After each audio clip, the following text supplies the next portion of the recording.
Hello everyone, welcome again to our YouTube channel N K maths. कैसे हो आप लोग। और आज की वीडियो में मैं एसएससी सीपीओ 2020 का जो पेपर हुआ था 23 नवंबर को, सेकंड शिफ्ट, उसका सारा मैथ इक्वेशन सॉल्व करने वाला हूँ। कंप्लीट सॉल्यूशन मिलेगी आपको एक ही वीडियो में। टोटल आपको 1 से 50 तक क्वेश्चन के लिए अलग अलग वीडियो देखने की जरूरत नहीं है, एक ही वीडियो में मैं कंप्लीट सॉल्यूशन करने वाला हूँ।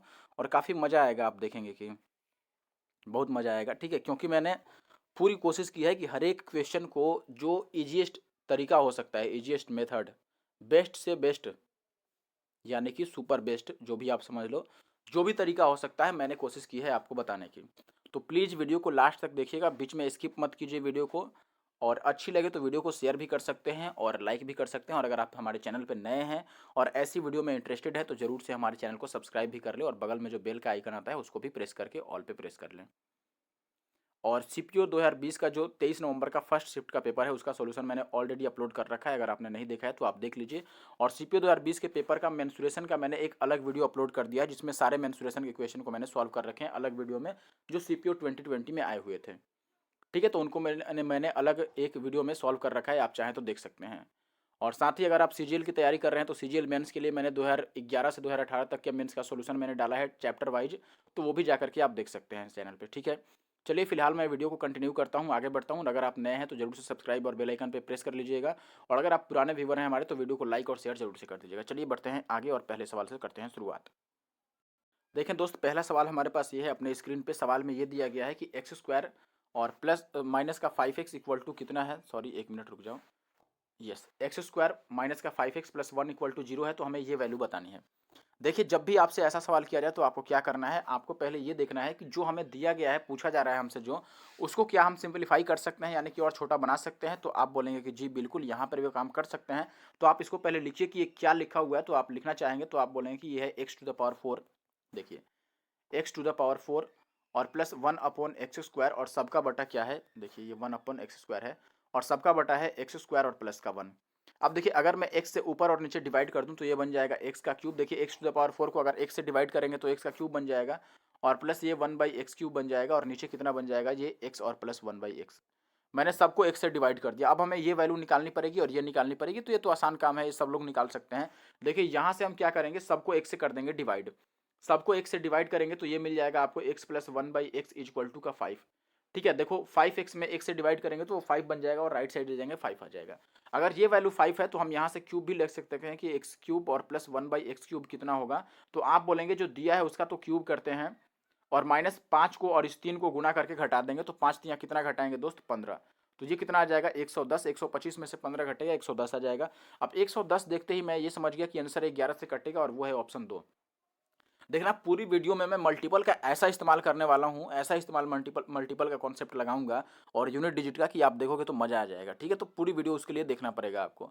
ठीक है, और देखिए दोस्त, जब लंबी वीडियो बनती है 1 घंटे से ऊपर की, तो डेफिनेटली बीच में कुछ ना कुछ दिक्कतें आ जाती हैं। कभी स्क्रीन इधर उधर हिल जाएगा, या फिर कभी खांसी निकल जाएगी, कुछ भी हो सकता है। तो आप थोड़ा सा बियर कर लेना, उससे आपको घबराना नहीं है। ठीक है, इतना के लिए सॉरी बस। चलिए अब आगे बढ़ते हैं। और देखिए, यहाँ पर अगर आप पूरी सॉल्व करना चाहते हैं तो आप वैल्यू पुट कर लीजिए यहाँ पर। देखिए, इसकी वैल्यू तो हमने निकाल रखी है, 110 आ गई, और x प्लस 1/x की वैल्यू यहाँ पर 5 आई थी। 5 से डिवाइड करोगे तो ये कितना आ जाएगा, 22, यानी कि option second is the correct answer. चलिए आगे बढ़ते हैं और अगले सवाल पर आते हैं।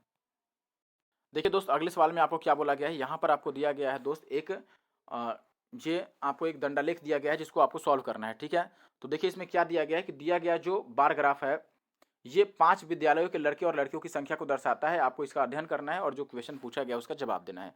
क्या क्वेश्चन पूछा गया है कि किस विद्यालय में लड़कियों की प्रतिशत संख्या सबसे कम है। Very easy question. देखिए, मैं आपको फिगर से दिखाता हूँ। यहाँ पर अगर आप इस फिगर को गौर से देखेंगे तो प्रतिशत संख्या किसका कम है ये बताना है। आप ये बात समझ लीजिए कि प्रतिशत संख्या उसी का कम हो सकता है मेरे भाई जहाँ पर डिफरेंस यानी कि गैपिंग क्या हो, ज़्यादा हो। तो यहाँ पे देखिए गैपिंग कितने का है, तो आप बोलेंगे दोस्त 600 और 500 में गैपिंग 1 का है। यहाँ पे 100 का है, सॉरी ये 100 का गैपिंग है, पहले वाले में भी, सेकंड में भी 100 का गैपिंग है, थर्ड वाले में भी कितना है, 750 और 650, 100 का गैपिंग है। यहाँ पे भी 100 का गैपिंग है। यहाँ पर देखिए गैपिंग ज़्यादा हो गया, 150 की गैपिंग है, तो ये गैपिंग सबसे ज़्यादा है। इसीलिए ई में जो लड़कियों का परसेंटेज होगा ये सबसे कम होगा। ठीक है, क्योंकि लड़कियां इसमें ग्रीन वाली लड़कियां हैं और रेड वाले लड़के हैं, तो लड़कियां इसमें कम है लड़कों की अपेक्षा, सबसे ज़्यादा गैप पर हैं, इसलिए परसेंटेज भी कम होगा। तो ई ज़्यादा सही होगा। देखो, मैंने बिना बनाए हुए आपको सॉल्व करके दिखा दिया, लेकिन आपको ये कॉन्सेप्ट याद रखना पड़ेगा मैंने क्यों किया। ठीक है, चलिए अब आगे बढ़ते हैं। देखें भाई, अगले सवाल में आपको ये पाई चार्ट दिया गया है। इसमें कह रहा है कि किसी संगठन में 450 कर्मचारी टोटल हैं, तो आपको ये बताना है कि ए में कर्मचारियों की संख्या को निरूपित करने वाला वृत्तखंड है, उसका केंद्रीय कोण कितना होगा। ठीक है, सेंटर पर कितना एंगल बनाएगा ए वाला, ये बताना है। तो आपको ये पता है कि पूरा सर्कल जो है ये सेंटर पे कितना एंगल बनाता है, तो आप बोलेंगे 360 डिग्री। पूरा सर्कल यानी कि सेंटर पे कितना एंगल बनाता है, 360 डिग्री। और हमें ए वाले की वैल्यू बतानी है। देखिए ए से क्या मतलब है मेरा भाई, ए वाला किस कलर का है, ए वाला इस कलर को डिनोट कर रहा है। ठीक है, और बी रेड कलर है, तो सबका अपना अपना कलर है, तो ए वाला जो कलर है वो 20% को डिनोट कर रहा है। और टोटल सर्कल जो होता है ये 100% का होता है, तो 100% की वैल्यू कितनी है, तो आप बोलेंगे 360 डिग्री। तो हमें किसकी बतानी है, 20% की वैल्यू बतानी है। देखिए 100 को 20 बना सकते हैं 5 से डिवाइड करके, तो इसको भी 5 से डिवाइड कर दीजिए, तो कितना बचेगा, 5 सत्ते 35 और 5 दूना 10, 72 डिग्री, काम खत्म। या फिर आप 20% सीधा ही निकाल दो, 360 का 20% निकाल दो। टोटल एंगल होता है 360 का, और इसमें 20% हमें बताना है, तो 360 का 20% कितना आ जाएगा, 10% 36, और 20% उसका डबल यानी कि 72। बस काम खत्म, सेकंड आंसर हो गया। चलिए अब आगे बढ़ते हैं। और वीडियो अच्छी लग रही है तो जरूर से लाइक करना और सब्सक्राइब करना। देखिए वीडियो को पूरी देखना पहले, क्योंकि अच्छे अच्छे क्वेश्चन भी हैं इसमें, एक से एक कैलकुलेटिव क्वेश्चन भी आपको मिलेंगे, लेकिन सारे कैलकुलेटिव क्वेश्चन का हमने धुआं धुआं कर दिया है। अगर आप पूरी वीडियो देखेंगे तो मजा आ जाएगा आपको। ठीक है, चलिए आगे बढ़ते हैं अब। देखिए अब ये अगला सवाल है हमारे पास। इसमें ये बोला गया है कि भूतल पर किसी अधोलंब खंभे की जो परछाई है यानी कि शैडो है वो 18 मीटर लंबी है, और जो सूर्य का उन्नयन कोण है वो कितना है, थीटा है। तो आपको ये बताना है कि कॉस थीटा अगर 12/13 है तो खंभे की ऊंचाई कितनी है। चलिए बता देते हैं आपको जल्दी से। तो देखिए सबसे पहले तो हम एक ट्राइंगल ड्रॉ कर लेते हैं। एक त्रिभुज मैंने बना दिया ऐसे, आप ये समझ लीजिए कि ये खंभा है जिसकी लंबाई हमें पता नहीं है। और इसमें देखिए सबसे पहले आप क्या कर सकते हैं, आप देखिए थीटा ये मान लेते हैं कि ये थीटा है। आपको कॉस थीटा की वैल्यू 12/13 दे रखी है। कॉस थीटा का मतलब क्या होता है, b/h होता है। ठीक है, b बोले तो बेस और h हाइपोटेनस। ठीक है, तो यहाँ पर आप बोलेंगे दोस्त कि b की वैल्यू कितनी है, 12 यानी कि 12, और h की वैल्यू कितनी है यहाँ पर, 13 है। ये बात आप समझ रहे हैं कि नहीं। कॉस थीटा की वैल्यू अगर 12/13 है तो बी की वैल्यू 12 और एच की वैल्यू 13। और 5 12 13 वाला आपको ट्रिपलेट तो याद ही होगा, यहाँ पर पाइथागोरस त्रिक 5 12 13। अगर बेस 12 है और यहाँ पर हाइपोटेनस 13 है, तो आपका परपेंडिकुलर कितना आ जाएगा, 5। तो यहाँ पे अगर मैं पुट कर दूँ इसमें, तो थीटा के सामने वाला परपेंडिकुलर ये 5 हो जाएगा, ये 12 हो जाएगा, और ये 13 हो जाएगा। और हमसे ये पूछ रहा है खंबे की ऊंचाई यानी कि 5 की वैल्यू। अब बताओ 5 की वैल्यू 5 से कटेगी कि नहीं कटेगी, कटेगी मेरे दोस्त। 5 की वैल्यू 5 से कटेगी, दैट इज ऑप्शन सी। बस आगे बनाओ ही मत, काम खत्म। जिस तरह से एसएससी ऑप्शन दिया उस तरह से ऑप्शन सी लग गया, काम खत्म। आप ये मत बोलना कि आंसर देख के मैंने लगा दिया मेरे दोस्त। मैं आपको बिल्कुल लॉजिकली बात समझा रहा हूँ। ठीक है, अगर हमारा रेशियो में वैल्यू 5 आ गया है हाइट की, और अगर रेशियो में 5 वैल्यू है तो डेफिनेटली आंसर जो होगा वो 5 से कटेगा। क्यों कटेगा, क्योंकि हमें जो ये 18 वैल्यू दे रखी है उसमें 5 नहीं है, उसमें नहीं है, तो आंसर 5 से कटेगा, काम खत्म। और वो है 7.5। अगर आप पूरा सॉल्व करना चाहते हैं तो आप बोलेंगे जी हमें बेस दिया है, परछाई की लंबाई जो है वो दी हुई है, यानी कि 12 की लंबाई हमें दी हुई है। देखिए 12 के बदले हमें 18 दिया हुआ है और हमसे 5 की वैल्यू पूछ रहा है। बताइए 12 की वैल्यू अगर 18 है तो एक की वैल्यू कितनी हो जाएगी, एक की वैल्यू 1.5 हो जाएगी, और 5 की वैल्यू 7.5। बस इसको आप काटेंगे 6 से, तो 6 दूना 12, और ये 3, तो 2 की वैल्यू अगर 3 है यानी कि एक की वैल्यू 1.5 और एक की वैल्यू 1.5 है, तो 5 की वैल्यू 7.5। अब आगे बढ़ते हैं और अगले सवाल पर आते हैं। अगला सवाल देखिए, इसमें आपको बोला गया है कि निर्धारित समय से पहले यदि अगर आप टैक्स भरते हैं तो आपको राशि पर 12% की छूट मिल जाती है। और ये कह रहा है कि निर्धारित समय से पहले एक व्यक्ति ने टैक्स का भुगतान किया तो उसको 2100 रुपये की छूट मिली, तो इस पर टैक्स की राशि कितनी थी। देखिए छूट देखो, इस ये लंबा सवाल देखने की कोई जरूरत नहीं, इतना लंबा सवाल है तो ये नहीं कि पूरा सवाल हम पढ़ने लगे। पहले ये ध्यान दो कि आपको परसेंटेज में डिस्काउंट दिया है 12%। 12% की परसेंटेज में डिस्काउंट है, लेकिन ये रुपए में किसके बराबर है, 2100 के बराबर है। तो आपको पूरी टैक्स बतानी है, यानी कि 100% की वैल्यू बतानी है, बस काम खत्म। तो आप बोलेंगे दोस्त कि 12% की वैल्यू हमारे पास कितनी है, 2100। तो इसको काटो 12 से, तो कितना बार कटेगा, 1% बराबर कटेगा 12 एक बार में, और एक बार में 12 कटेगा तो बचेगा कितना, 9 0 12 7 84। देखो 17 से शुरू होने वाला ऑप्शन एक है, काम खत्म। अब ये आप कहो कि भाई हमें तो 100% की वैल्यू बतानी है ना, आप एक पर कैसे आंसर मार्क कर दिए। तो दोस्त मेरे, अगर 1% की वैल्यू आप जो भी निकालोगे उसके बाद 100 से गुना करोगे तो लास्ट में 2 जीरो ही तो आएगा, और कुछ थोड़ी होने वाला है। डिजिट्स थोड़ी चेंज हो जाएंगे, 100 से गुना करने पर डिजिट नहीं चेंज होंगे यहाँ पर, क्योंकि पूरा पूरा कट रहा है 12 से वो। तो इसीलिए मैंने शुरू का देखा कि 17 किस में है, ए लगा दिया, मार्क खत्म। अगर आप पूरा सॉल्व करते तो ये 5 बार में और आगे कट जाता, 12 पचे 60 कट जाता, और 175 की वैल्यू कितनी आ जाती है आपका, 100 से गुणा करते तो ये इतनी आ जाती बस। लेकिन क्या फायदा है उतना करने का जब शुरू में एक ही ऑप्शन में 17 है, तो काम खत्म। और ऑप्शन कभी इतने करीब करीब नहीं होते कि 17 से सारे ऑप्शन शुरू कर दिया जाए। मुश्किल से आपको 5% ऐसे क्वेश्चन मिलेंगे 100 क्वेश्चन में से। 100 क्वेश्चन में मैं बात कर रहा हूँ, 50 क्वेश्चन में नहीं। ठीक है, मैं मेंस की बात कर रहा हूँ, सीजीएल मेंस में जिसमें 100 क्वेश्चन आते हैं, तो 5 से 7% ऐसे क्वेश्चन आपको मिलेंगे जिसमें ऑप्शन काफ़ी करीब-करीब होंगे, क्लोज। चलिए, तो आशा है कि आप बात समझ गए होंगे, आगे बढ़ते हैं अब। देखें भाई, अगला सवाल हमारे पास ये है कि ए और बी किसी काम को 36 दिन में कर सकते हैं, बी सी 60 दिन में कर सकते हैं, ए सी 45 दिन में, तो ए कितना दिन में करेगा? बताओ, काफ़ी आसान सवाल है। आप तो ये लिख सकते हैं कि ए बी करते हैं 36 दिन में, बी सी कर सकते हैं 60 दिन में, और ए सी कितने दिन में करते हैं? तो आप बोलेंगे 45 दिन में। हम यहाँ पर ए बी सी का एक बार लिख लेते हैं और एक बार हमें ए की बतानी है तो ए का लिख देते हैं। अब ये देखिए, नीचे एफिशिएंसी का रेशियो अगर लिखेंगे तो एफिशिएंसी है 36 पचे 180 हो जाएगा, ये 60 तियाँ 180, 45 चौके 180, यानी कि टोटल वर्क हमने बना दिया 180 को। ठीक है, और ए बी एक दिन में 5 यूनिट काम करेंगे, बी सी 3 यूनिट और ए सी कितना 4 यूनिट। तीनों को अगर हम जोड़ते हैं तो 5 3 8 4 12। अब आप ये मत समझ लीजिए कि 12 हम ए बी सी का एफिशिएंसी मान लें, क्योंकि 12 जो आ रहा है उसमें ए बी बी सी और ए सी को जोड़े हैं तो ए 2 बार आ गया, बी भी 2 बार आ गया और सी भी 2 बार आ गया। हर एक जो इसमें बंदे हैं वो 2 2 बार आ चुके हैं, और 2 2 बार आने के कारण हमारा जो एफिशिएंसी 12 आ रहा है वो डबल आ गया है ए बी सी का। तो ए बी सी का जो एफिशिएंसी होगा वो केवल 6 होगा, 12 का आधा। अब आप देखिए, ए बी सी में से अगर मैं बी सी को माइनस कर दूं तो क्या ए की एफिशिएंसी नहीं बचेगी? ए बी सी में से बी सी को मैं गायब करना हूं तो ए की एफिशिएंसी बच जाएगी। तो 6 में से 3 को घटाएंगे तो ए का 3 बच जाएगा, और अगर ए का 3 है और 180 यूनिट काम कराना है तो 3 से डिवाइड कर दो तो 60 या 180, यानी कि 60 आंसर होगा। Option 3 is the correct answer. चलिए आगे बढ़ते हैं अब। देखिए, काफ़ी मस्त सवाल है अगला ये वाला। अपने पास X plus Y plus Z 19 दे रखा है, एक्स वाई जेड 216 दे रखा है, X Y plus Y Z plus Z X 114। Then we have to find the value of X cube plus Y cube plus Z cube plus X Y Z. देखिए, यहाँ पर ये value हमें बतानी है दोस्त, और काफ़ी इजीली हम बता पाएंगे। आप ये सोचेंगे कि हमारे पास जो फॉर्मूला होता है वो तो ऐसा होता है, x cube plus y cube और प्लस का जेड क्यूब और minus 3 x Y z. Formula तो इसी का होता है दोस्त, x cube plus y cube plus z cube और माइनस का 3 एक्स वाई जेड, इसका फॉर्मूला होता है। लेकिन एक्चुअली में हमें यहाँ पर ये नहीं दिया है, हमें ये दिया हुआ है वैल्यू। तो देखिए, x cube plus y cube plus z cube तो सवाल से मिल ही रहा है, बस ये एक्स वाई जेड एक्स्ट्रा कर दिया है उसने। तो हम क्या कर सकते हैं, यहाँ पर अगर 4 एक्स वाई जेड मैं ऐड कर दूँ इसमें, तो आप बोलें कि 4 में से 3 बार एक्स वाई जेड घटेगा तो एक बार एक्स वाई जेड प्लस में बच जाएगा, और जो सवाल में दिया है वो आ जाएगा। तो मैं यहाँ पर 4 एक्स वाई जेड अपने मन से ऐड कर लेता हूँ ताकि कोई परेशानी ना हो। अब यहाँ पर मैं फॉर्मूला अप्लाई कर दूंगा, A cube plus B cube plus C cube minus 3 x Y Z वाला, और इसकी वैल्यू तो हम 4 लिख लेंगे और एक्स वाई जेड की वैल्यू 216 हो जाएगा। ओके, तो चलिए यही काम करने वाले हैं दोस्त यहाँ पर। तो सबसे पहले हम यहाँ पे वैल्यू रखते हैं। देखिए, इसकी वैल्यू हम रखेंगे, क्या रख सकते हैं यहाँ पर? देखिए, x cube plus Y cube plus Z cube, formula लगाते हैं इसमें।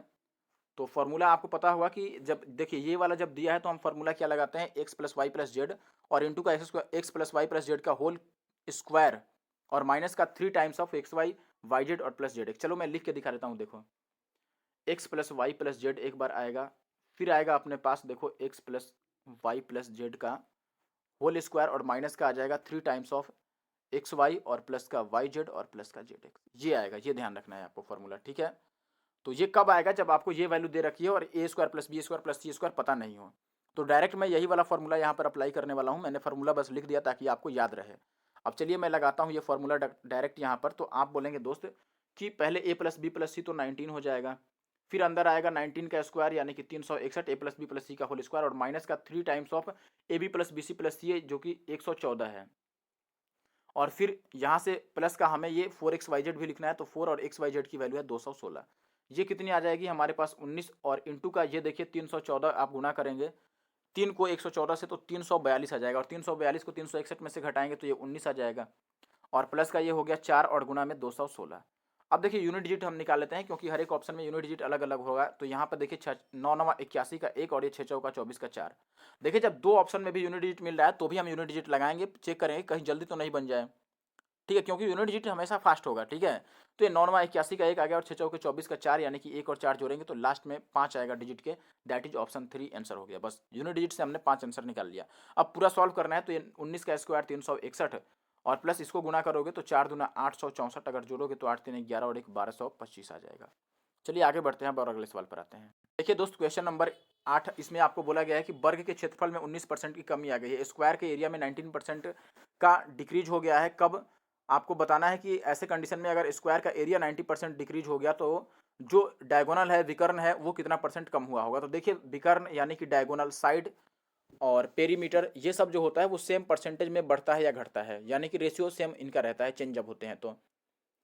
विकर्ण, भुजा, लंबाई, ऊंचाई, चौड़ाई और परिमाप, ये सब सेम रेशियो में चलते हैं, ठीक है।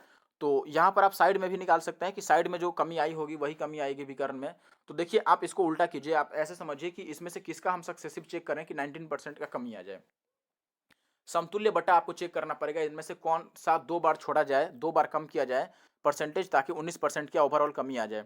तो अगर आपको याद होगा तो डायरेक्ट आप 10% निकाल सकते हैं। 10% का सक्सेसिव जो होता है कमी के रिस्पेक्ट में वो 19% होता है, और अगर वृद्धि होता तो 21% होता। तो अगर आपको याद है तो डायरेक्ट आप 10% लगा सकते हैं, नहीं याद है तो आप चेक कीजिए।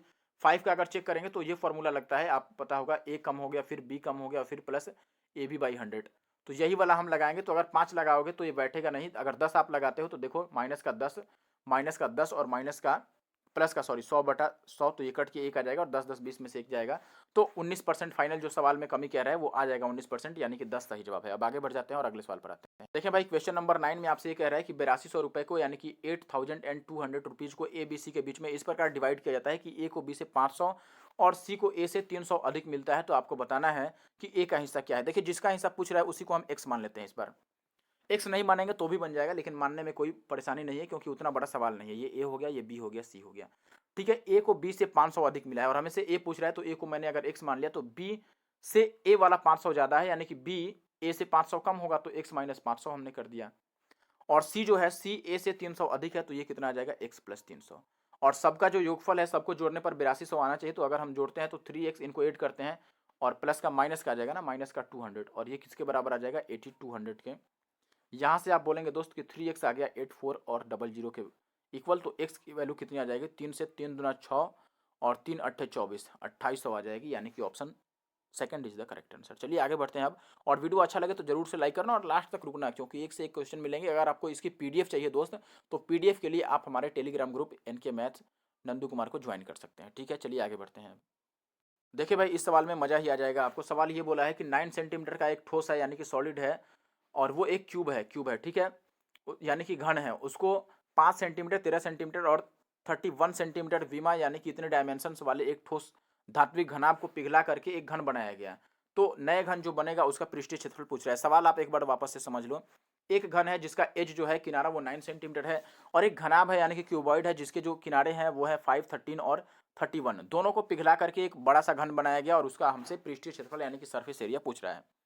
देखिए सबसे पहले मैं क्या कह रहा हूँ ये सुनो, मैं जो बात बता रहा हूँ काफ़ी ध्यान से सुनना, ठीक है, और अच्छा लगे तो जरूर से लाइक करना और कमेंट करके बताना। देखिए मैंने ये बोला दोस्त कि मुझे घन का पृष्ठीय क्षेत्रफल बताना है, तो क्यूब का जो सरफेस एरिया होता है दैट इज 6l²। इसका मतलब हमसे ये पूछ रहा है, तो आंसर भी जो दिया होगा वो 6l² की वैल्यू ही दी हुई होगी। और इस यहाँ पर मैं ये कह सकता हूँ कि अगर 6l² का ही वैल्यू ऑप्शन में दिया हुआ है, तो अगर मैं 6 को इसमें से गायब कर दूँ तो जो हमारे पास बचेगा वो एक परफेक्ट स्क्वायर बचेगा। बचेगा कि नहीं बताओ, 6l² में से अगर मैं 6 को हटा दूं तो l² एक परफेक्ट स्क्वायर बच रहा है। तो मैं यही चेक करने वाला हूं कि 6 से अगर डिवाइड कर दें ऑप्शन को तो जो नंबर बचेगा वो परफेक्ट स्क्वायर बचेगा। अगर नहीं आ रहा है, आपको कैलकुलेशन बड़ा लग रहा है, तो आप ये कर लीजिए। तो देखिए 6 से हम डिवाइड करके चेक कर रहे हैं कि कौन परफेक्ट स्क्वायर बनेगा। तो अगर 6 से डिवाइड करना है तो डेफिनेटली 3 से और 2 से कटना चाहिए। तो ये 2 से नहीं कट रहा है, इसको हटा दो। देखो 3 से ये कटेगा, 7 2 9 और 4 13 और 4 17, ये 3 से नहीं कटा, ये भी चला गया।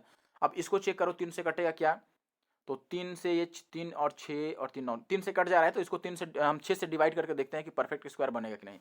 6 से भाग करेंगे तो 6 दूना 12 और 6 दूना 12 और 6 सत्ते 42। देखो 227 किसी का भी परफेक्ट स्क्वायर नहीं है, ये गया, काम खत्म, बस ए बच गया हमारे पास, बी वाला सही उत्तर हो गया। अगर आप वेरीफाई करना चाहते हैं कर लीजिए, 176, और इसको 6 से डिवाइड करेंगे तो ये बच जाएगा 6 एक बार में, और 5 और 7 तो 6 9 54 और 6 आएगा 36, 196, जो कि 14 का स्क्वायर है, ये परफेक्ट स्क्वायर है। बस हो गया, 1176 सही उत्तर है। अब अगर आपको सॉल्व करना है पूरा पूरा कि नहीं भाई आप सॉल्व करके दिखाओ, आपने आंसर याद करके बनाया है, तो मैं सॉल्व भी करके दिखा दूंगा। आप ये याद रखिए कि जब भी दो सॉलिड्स को पिघला करके, दो ठोस को पिघलाकर तीसरा ठोस बनाया जाए, तो ऐसे में वॉल्यूम चेंज नहीं होता है। जिनको पिघलाए हैं उनका वॉल्यूम टोटल, और जो नया बना है उसका वॉल्यूम सेम होता है, आयतन सेम रहता है। तो मैं आयतन सेम कर दूंगा। देखो ये 9 का क्यूब आयतन होगा घन का, और घनाभ का आयतन लंबाई गुना चौड़ाई गुना ऊंचाई, तो आप बोलोगे कि 5 गुना में 13 गुना का 31, और बराबर नया वाला घन है तो उसका आयतन एल का क्यूब। यहाँ से एल की वैल्यू आप निकालोगे तो 14 मिल जाएगा, आप निकाल लेना। और अगर हमें बताना है 6l², तो 6 और इंटू l² यानी कि 14 का स्क्वायर 196, इसको गुना करोगे तो यूनिट डिजिट भी मैच कर सकते हैं। देखिए ये आ रहा है, इतना आ जाएगा। चलिए आगे बढ़ते हैं अब।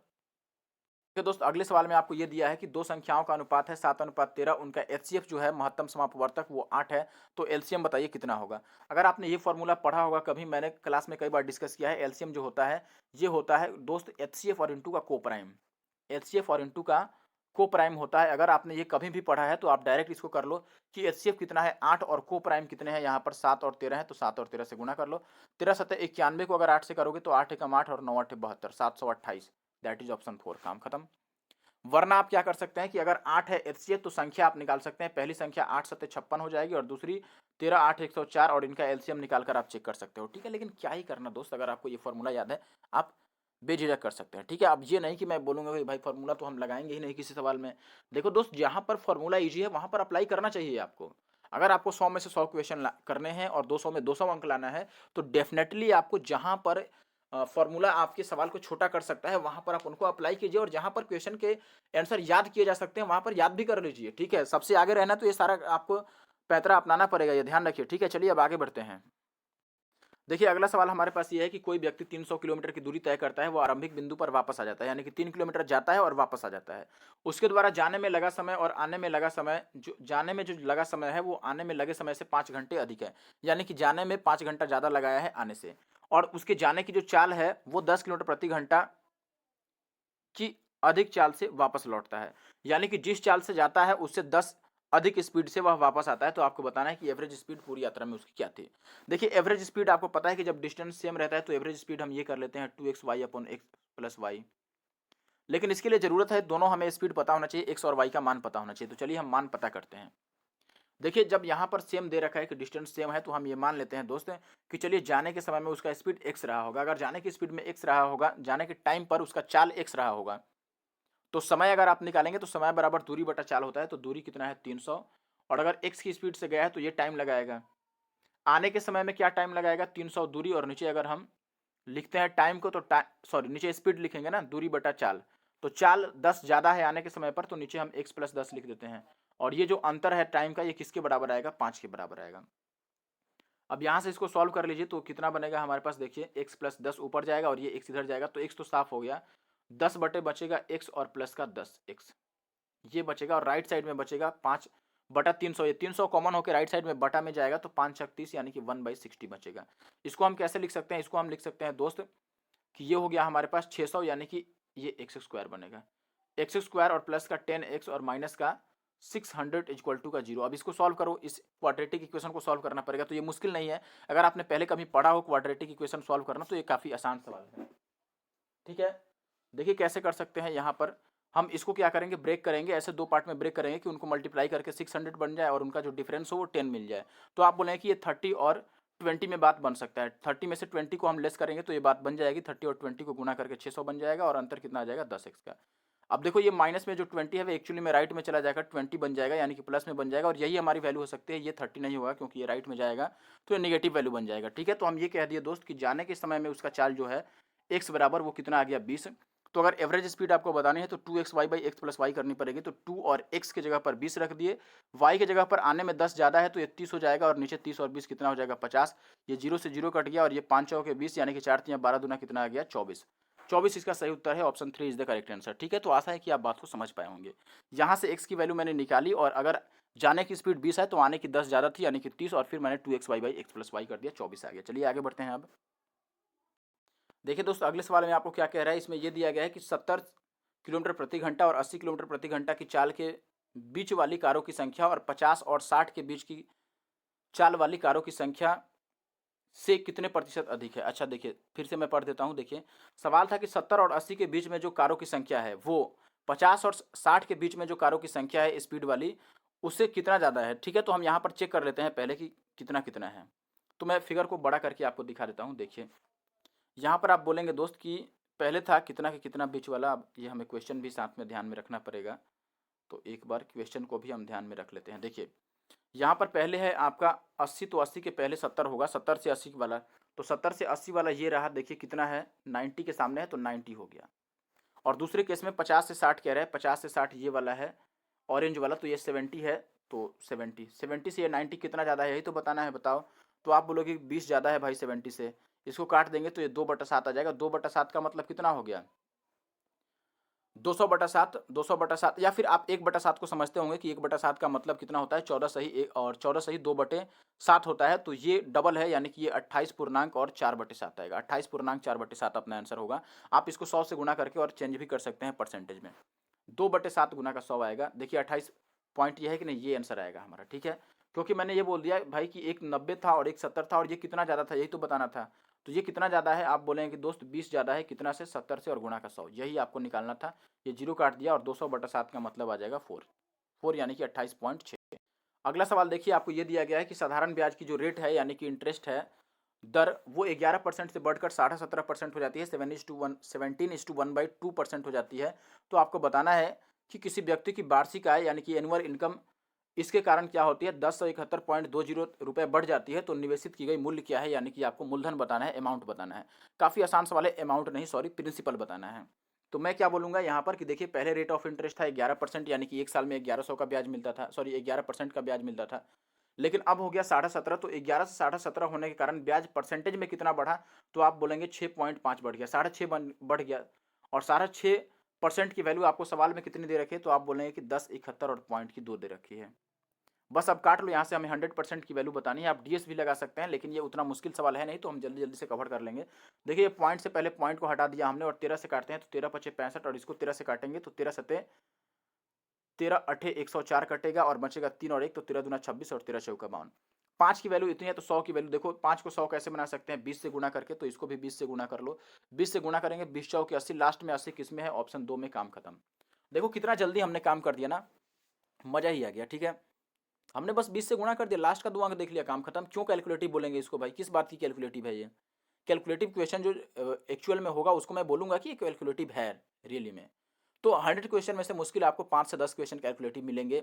ऐसा नहीं है कि सारे क्वेश्चन कैलकुलेटिव मिल गए, ठीक है। चलिए अब आगे बढ़ते हैं और अगले सवाल पर आते हैं। देखिए भाई अगला सवाल आपको ये दिया गया है कि कोई आयताकार लॉन है, ठीक है, जिसकी लंबाई उसकी चौड़ाई की डबल है, यानी कि लेंथ जो है वो ब्रेथ की डबल है। और भुजाओं पर, यानी कि इसकी भुजाओं पर 4 भुजाएं होती है, 4 साइड्स होते हैं ना रेक्टेंगल में। तो हर एक साइड पर एक अर्धवृत्ताकार यानी कि सेमी सर्कुलर आकृति बना हुआ है, शेप बनाया गया है। और पूरे लॉन को अगर 100 रुपये प्रति वर्ग मीटर की लागत से, यानी कि कॉस्ट से हम प्लेन करवाएं, समतल करवाएं, तो टोटल कितने रुपए खर्च होगा। लॉन की छोटी भुजा यानी कि चौड़ाई, आप कह सकते हैं चौड़ाई की जो लेंथ है वो कितनी है, 12 मीटर, और पाई की वैल्यू हमें रखनी है 3.14। चलिए देखिए पहले तो हम डायग्राम से बात समझते हैं कि क्या है। देखिए एक तो पहले यहाँ पर हमने बना दिया ऐसा एक, ये रेक्टेंगुलर लॉन हो गया। अब इसमें यहाँ पर एक सेमी सर्कल है, एक यहाँ पर सेमी सर्कल है, एक यहाँ पर सेमी सर्कल है, यहाँ पर ये हो गया, और एक यहाँ पर सेमी सर्कल है। अब ये कह रहा है कि इसको पूरा क्या कराना है आपको, प्लेन करा है, तो प्लेन कराने में कितना खर्चा आएगा। आप ये काम तो कह ही सकते हैं यहाँ पर दोस्त कि छोटी भुजा की लंबाई ये 12 है, तो बड़ी भुजा की लंबाई डबल थी, तो ये 24 हो गई। अब देखिए एक्चुअली में हमें क्या करना पड़ेगा, एरिया निकालना पड़ेगा इस पूरे का, और 100 से गुना कराना है, यही तो काम रह गया है। कितने रुपए का खर्च आएगा अगर पूरे को हम समतल कराएं, पूरे एरिया को, तो एरिया और गुना का 100 कर देंगे। तो 100 से गुना करने पर डिजिट तो चेंज नहीं होगा, बस जीरो इधर उधर होगा, पॉइंट इधर उधर खिसकेगा। तो हम केवल एरिया पर बात करते हैं कि एरिया कैसे निकाल सकते हैं। एरिया जब निकल जाएगा तो 100 से गुना करके आंसर निकाल लेंगे, बस कोई फर्क नहीं पड़ने वाला है। तो पहले एरिया की अगर बात कर लें, तो एरिया में आप बोलेंगे रेक्टेंगल का एरिया, यानी कि आयत का क्षेत्रफल, और गुना में 2 वृत्त का क्षेत्रफल। कौन कौन से वृत्त, देखो एक ये आधा और ये आधा मिलकर एक वृत्त बन जाएगा, जो बड़े वाले 2 आधे आधे हैं इनको मिलाकर एक वृत्त बन जाएगा। एक ये छोटा वाला, एक ये छोटा वाला, तो 2 छोटे अर्धवृत्त मिलाकर भी एक वृत्त बन जाएंगे। तो 2 सर्कल्स हो गए और एक रेक्टेंगल हो गया। तो मैं यहाँ पर एरिया लिख रहा हूँ डायरेक्ट, कि एरिया जो आएगा एक्चुअली में ये यहाँ पर आएगा बड़े वाले वृत्त का क्षेत्रफल, यानी कि πr²। तो r देखो 24 क्या है, डायमीटर है, व्यास 24 है, तो त्रिज्या 12 हो जाएगा, तो 12 का स्क्वायर। यहाँ पर कितना आ गया, 12 का स्क्वायर। और प्लस छोटा वाला में πr², तो छोटा वाला में डायमीटर 12 है, तो रेडियस 6 हो जाएगा, तो 6 का स्क्वायर। और प्लस का लंबाई गुना चौड़ाई, आयत का क्षेत्रफल लंबाई गुना चौड़ाई, यानी कि 24 और गुना का 12। अब देखिए इस पूरे वाले कंडीशन में यहाँ पर जो भी मैंने लिखा है, क्या 12 इसमें कॉमन नहीं है। देखिए यहाँ से यही मेन बात है कि यहाँ से आगे हम कैसे सॉल्व कर सकते हैं जल्दी जल्दी। आप बोलेंगे मेरे भाई कि देखो इसमें भी 12 है, ये 6 का स्क्वायर 36 है, इसमें भी 12 है, इसमें 24 है, यहाँ भी 12 है। अगर 12 सब में है तो 12 कॉमन हो गया, और आंसर 12 से जरूर कटेगा। 12 से आंसर कटेगा ही कटेगा। तो पहले मैं चेक कर लेता हूं कि क्या 12 से कहीं एक ही ऑप्शन तो नहीं कटेगा। अब 12 से चेक करना है तो मैं 4 से अलग चेक कर लूंगा और 3 से अलग चेक कर लूंगा। 4 से कौन सा संख्या कटता है जिसके लास्ट का 2 अंक 4 से कटते हो, तो देखो ये 25 वाला गया और 50 वाला गया, इनके लास्ट के 2 अंक 4 से नहीं कट रहे हैं। अब अगर बात करते हैं हम ए की, तो आप बोलेंगे जो सी की ही बात कर लेते हैं, चलो एक सी की बात करेंगे तो 3 से हमें चेक करना पड़ेगा, 4 से तो हमने चेक कर ही दिया है, तो 3 से चेक करोगे तो 5 4 9 बन गया, 8 से 14 ये नहीं कटा, बस काम खत्म, ऑप्शन ए सही हो गया बस।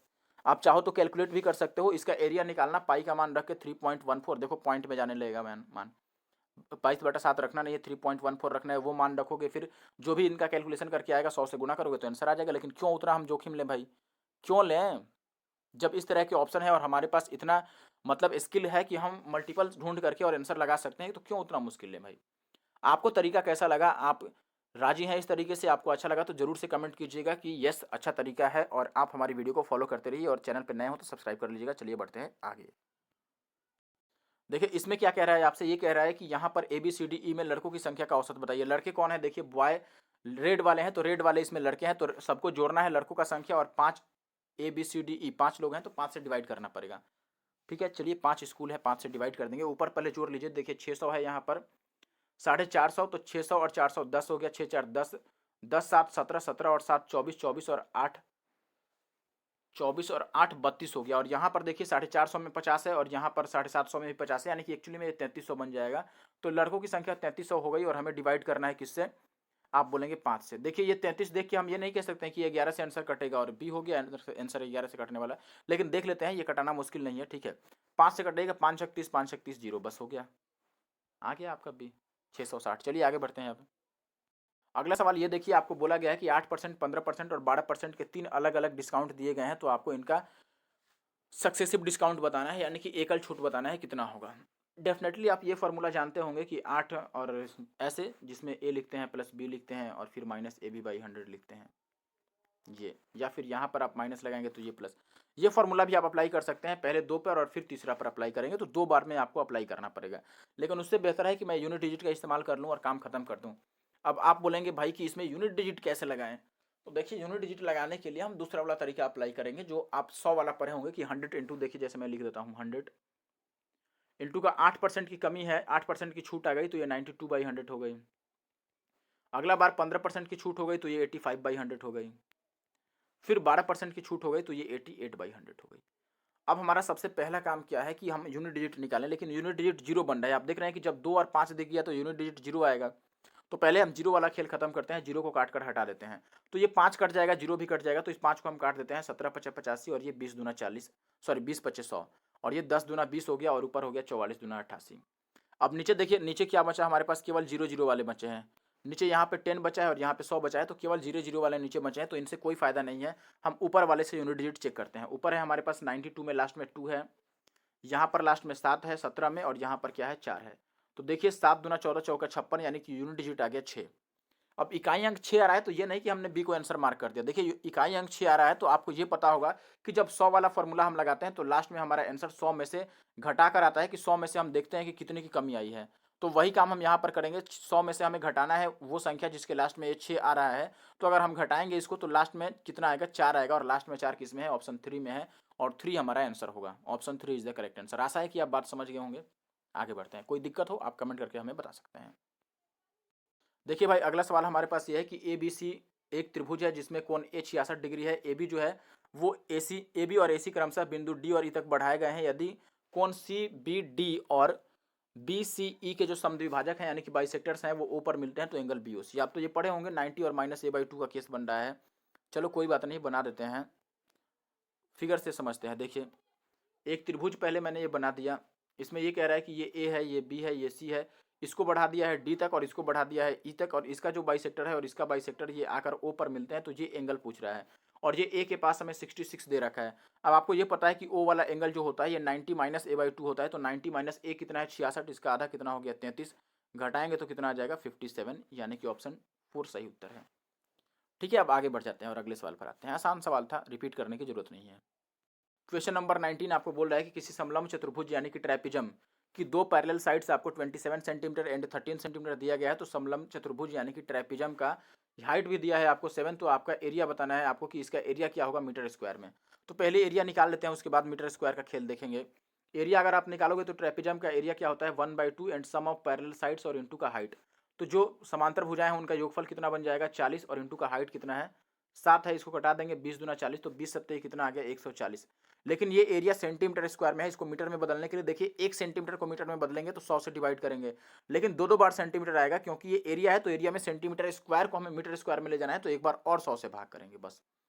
तो ये 1 जीरो से 1 जीरो कट जाएगा और इसको अगर आप भाग करते हैं तो 3 जीरो है तो 3.0.10 और 4 ये आएगा। ऑप्शन 4 सही है। 1000 से भाग करेंगे तो पॉइंट के बाद 3 अंक आना चाहिए और वो एक ही ऑप्शन में है। चलिए अब आगे बढ़ते हैं। देखिए क्वेश्चन नंबर 20, इसमें आपको ये दिया है कि सेक 3x equal to cos 3x और माइनस का 45 डिग्री, जहाँ 3x क्या है, न्यून कोण, यानी कि 3x एक एक्यूट एंगल है, तो आपको x की वैल्यू बतानी है। देखिए ये बात आपको पता होगा कि अगर साइन कभी कॉस के बराबर हो जाए, देखिए साइन a अगर कॉस a के बराबर हो जाए, या फिर tan a कॉट a के बराबर हो जाए, या फिर सेक a, सॉरी ये b होगा, यहाँ पर b होगा, अगर सेक a कॉसेक बी के बराबर हो जाए तो इन हर एक कंडीशन में a प्लस बी कितना होता है दोस्त, 90 डिग्री होता है। आपने पढ़ा होगा तो बहुत अच्छी बात है, नहीं पढ़ा हो तो अभी समझ लीजिए। वैसे ही यहाँ पर ये इसके बराबर है तो हम इस दोनों को जोड़ लेंगे और 90 डिग्री के हवाले कर देंगे। तो जोड़ेंगे तो 3x कितना हो जाएगा 6x, 3 और 3 6x और माइनस का 45 डिग्री, दोनों का थीटा मैंने यहाँ का 3x और यहाँ 3x माइनस 45 को ऐड किया और ये किसके बराबर आ जाएगा 90 डिग्री के बराबर आ जाएगा। यहाँ से आप बोलेंगे कि 6x आ गया 135 और x की वैल्यू कितनी आ जाएगी, 6 से भाग करेंगे तो 6 एक बारी में और 6 दूना 12 होगा ना, 6 दूना 12, 1 5 6 दूना 12, 22 से शुरू होने वाला एक ही ऑप्शन है, काम खत्म। अगर आप पूरा सॉल्व करोगे तो 22.5 आ जाएगा। मैंने शुरू का 22 ही मिला लिया ना, हर एक ऑप्शन में 22 थोड़ी दिया है, एक ही ऑप्शन है जिसमें 22 स्टार्टिंग में है, तो वो हो गया आंसर, काम खत्म। आगे बढ़ते हैं अब अगले सवाल में। देखिए इसमें बोला गया है कि ए जो है वो सी का 1/6 है और बी ए का 2 गुना है और ए बी सी का एवरेज जो है वो 30 है, तो ए सी के बीच का अंतर क्या है। काफ़ी इजी क्वेश्चन है, हम रेशियो पहले क्रिएट करते हैं, ए हो गया, बी हो गया और सी हो गया। देखिए सी जो है, ए जो है वो सी का 1/6 गुना है। सी का 1/6 होने का मतलब सी अगर 6 होगा तो ए कितना होगा 1, और बी जो कह रहा है, बी जो है वो ए का डबल है, ए का डबल यानी कि 2, ए 1 है तो ये इसका डबल है यानी कि 2 हो गया। अब एवरेज इनका 30 दिया है तो एवरेज के पास से हम योग लिख सकते हैं यानी कि सम। योग कितना होगा तो आप बोलेंगे कि 1 और 2 3 और 6 कितना हो गया 9, लेकिन सवाल में 30 एवरेज दिया है, अगर एवरेज 30 है तो योगफल कितना हो जाएगा उसका 3 गुना होगा, क्योंकि 3 लोगों का औसत 30 है। तो संख्या जो होता है उसका योगफल जो आता है वो संख्या गुना में औसत होता है, तो औसत 30 है और संख्या 3 है, ए बी सी 3 लोग हैं। तो 9 की वैल्यू अगर इतनी है तो हमें किसकी वैल्यू बतानी है। देखिए सवाल में आपको कह रहा है कि ए की और सी का अंतर बताओ, यानी कि हमें 5 की वैल्यू बतानी है। तो देखिए ये 3 या 90 ही तो है, 90, देखिए 1 जीरो एक्स्ट्रा बचा है तो यहाँ भी 1 जीरो एक्स्ट्रा लग जाएगा 50। बात समझ रहे हैं, 9 को 90 लिखा गया है यानी कि 1 जीरो बढ़ा है, तो हम भी 5 को क्या लिख देंगे 50 लिख देंगे, काम खत्म। अब बढ़ते हैं आगे। देखिए अगले सवाल पर आ चुका हूँ और मैं काफ़ी फास्ट क्यों कर रहा हूँ, क्योंकि अभी देखो यार काफ़ी परेशानी हो गई मुझे। क्या परेशानी हो गई, मैंने पूरी लगभग 1 घंटे 40 मिनट की वीडियो रिकॉर्ड की थी, यही पेपर मैंने सॉल्व किया था, लेकिन क्या हुआ कि उसमें साउंड ही नहीं आया। पता नहीं इस रिकॉर्डर में क्या परेशानी आ गई कि इसने साउंड ही नहीं रिकॉर्ड किया और बस हो गया प्रॉब्लम। तो वापस से रिकॉर्ड कर रहा हूँ और इसीलिए थोड़ा इरिटेट हो रहा हूँ, तो इसीलिए मैं और फास्ट करने की कोशिश कर रहा हूँ कि जल्दी से जल्दी खत्म करूँ। लेकिन मैं फास्ट करने की कोशिश में ऐसा नहीं कर रहा हूँ कि कोई गलती कर दूँ या फिर आपको सही से बताऊँ नहीं, ठीक है। मैं कोशिश कर रहा हूँ कि सब चीज़ आपको सही बताकर चलूँ। चलिए देखिए, तो क्वेश्चन नंबर 22 है दोस्तों। देखिए कितनी मेहनत पड़ रही है, डबल रिकॉर्डिंग करनी पड़ रही है और आप लोग ऊपर से लोग डिसलाइक ही करके चले जाते हैं। कम से कम जो मेरा दोस्त डिसलाइक करे, कम से कम ये बता दो आप कमेंट करके कि दिक्कत क्या है, मतलब किस गलती कारण आपने डिसलाइक किया, तो हम उसको इम्प्रूव करेंगे आगे चल के। नहीं तो जब भी आप 2 घंटे की वीडियो एक बनाओगे, कभी 2 घंटे या फिर 1.5 घंटे के ऊपर की वीडियो, 1 घंटे के ऊपर की वीडियो, कोई भी अगर शूट करता होगा तो उससे पूछना कि 1 घंटे और 2 घंटे की वीडियो जब हम रिकॉर्ड करते हैं तो कितनी मुश्किलें आती हैं उसमें। कभी बीच में आपको खांसी आ जाएगी, कुछ आ जाएगा, वो भी साथ में रिकॉर्ड हो जाएगा, ये भी डर बना रहता है। कोई और आना जाए, दरवाज़ा ना खटखटा दे, ये भी डर रहता है भाई कि वो भी रिकॉर्ड हो जाएगा साथ में। ठीक है, तो कम से कम लाइक किया करो आप लोग और शेयर किया करो वीडियो को, ठीक है। मेहनत तो हम काफ़ी करते हैं और आप हमसे ज़्यादा मेहनत करो, तब जा के मज़ा आएगा। देखिए ए और बी दो लोगों ने रुपए निवेश किए हैं, कितना, एक है 92,000 और 500 रुपये, यानी कि 92,500 रुपीज़, और बी ने कितना निवेश किया है 1,12,500 रुपये और एक व्यवसाय यानी कि बिजनेस स्टार्ट किया है। तो आपको बताना है कि यदि इनके द्वारा प्राप्त लाभ में बी का जो हिस्सा है वो 9,000 है, तो दोनों द्वारा प्राप्त कुल लाभ कितना होगा। काफ़ी आसान सवाल है, आपको पता होगा कि पार्टनरशिप के क्वेश्चन में जो लाभ होती है यानी कि प्रॉफिट का रेशियो बनता है वो कैपिटल के रेशियो में ही होता है, यानी कि पूंजी के रेशियो में ही होता है। तो पूंजी का रेशियो अगर आप देखेंगे तो पूंजी पहला कितना था 9:5 और अगला था 1:1:5, यही पूंजी का अनुपात है। मैंने 0 0 काट दिया, दोनों में से 2 2 जीरो गायब कर दिया काट कर, क्योंकि रेशियो ही तो लेना है। अब इनको काटिए, 25 से काटेंगे तो ये कितना हो जाएगा 25, 25 चौके 100 तो नहीं कट सकता है ना, 25 या 75 और 25 यहाँ 75 हो गया। और क्या बन सकता है यहाँ पर देखिए, तो बचा हमारे पास कितना 17 और 25 सत्ते 175 इतना हो गया। और इसको 25 से काटेंगे, 25 चौके 100 और 25 बचे 125 इतना आ गया। अब देखिए 45 का वैल्यू 9000 दिया, तो क्यों ना डबल ही कर देते हैं। डबल कर देता हूँ, देखो ये कितना हो गया 74 और रेशियो ये 90 हो गया। मैंने डबल कर दिया रेशियो को, कोई दिक्कत नहीं आएगी। अब देखिए हमें बी वाला वैल्यू पता है, यानी कि 90 का वैल्यू पता है कि 9000 है, यानी कि 2 जीरो एक्स्ट्रा चिपका और हमें टोटल इनको जोड़कर बताना है। टोटल जोड़ेंगे तो ये कितना आ जाएगा 164 और इस पर भी 2 जीरो चिपक जाएगा, यानी कि ऑप्शन 3 सही उत्तर है। बस मैंने रेशियो ले लिया कि लाभ का क्या रेशियो होगा, तो रेशियो 74:90 आया।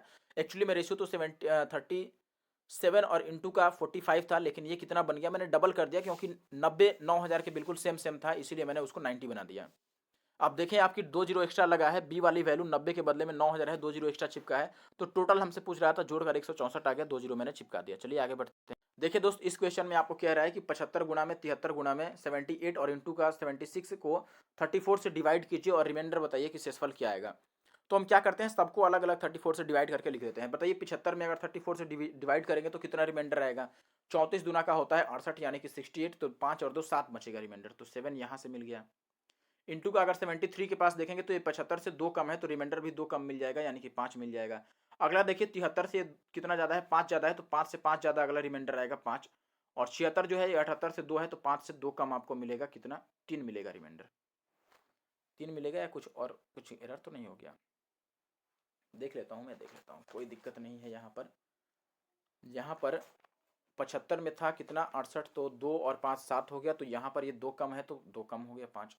अगला 5 ज़्यादा है तो मैंने अच्छा यहाँ पर ना एरर आ गया दोस्त, यहाँ पे एरर आ गया। देखिए 73 से 78 5 ज़्यादा है, तो यहाँ पर 5 ज़्यादा होगा ना, रिमाइंडर 10 बचेगा। और फिर 78 से 76 2 कम है, तो रिमाइंडर 2 कम बचेगा, यानी कि 8। अब हमें वापस से 34 से डिवाइड करना है, रिमाइंडर बताना है। तो देखिए मैं इसको ऐसे लिख देता हूँ, 7 5 35 को अलग लिख लेता हूँ और 10 8 80 को अलग लिख लेता हूँ और डिवाइड कर देता हूँ 34 से। अब आप बोलेंगे जब 35 को डिवाइड करेंगे तो रिमाइंडर 1 बचेगा, और 80 को डिवाइड करेंगे तो 34 दूना 68 12 बच जाएगा। तो 12 एकम 12 बच रहा है, 12/34, इसका मतलब 12 क्या है, रिमाइंडर है। आपका 12 सही उत्तर हो गया। चलिए आगे बढ़ते हैं। अब देखिए दोस्त, अगले सवाल में आपको क्या दिया गया है, यहाँ पर बोला गया है, ये तो सवाल मैंने कर ही दिया है, आगे बढ़ते हैं ना। देखें भाई, अगला सवाल ये है अपने पास कि 2 त्रिभुज है, एक त्रिभुज है ABC और ये समरूप है किसके, यानी कि सिमिलर है ट्रायंगल RPQ का, और आपको दोनों जो ट्रायंगल्स हैं उनके एरिया का रेशियो दिया गया है, और ये बोला गया है कि ABC और CA की वैल्यू है, तो आपको PQ की वैल्यू बतानी है। और ऐसी सेम टू सेम क्वेश्चन मैंने ऑलरेडी पहले जो 23 नवंबर को फर्स्ट पेपर CPU वाला हुआ था उसमें मैंने सॉल्व रखा है, बिल्कुल सेम टू सेम। अगर आप चाहें, अगर आपने देखा होगा तो आप डेफिनेटली इसको सॉल्व कर पाए होंगे। चलिए अब मैं सॉल्व करके दिखा देता हूँ, नहीं तो लोग बोलेंगे कि आप छोड़ क्यों दिए, वरना मैं छोड़ने वाला था कि आप पिछली वीडियो को देखकर उसके जैसे सॉल्व कर लेना।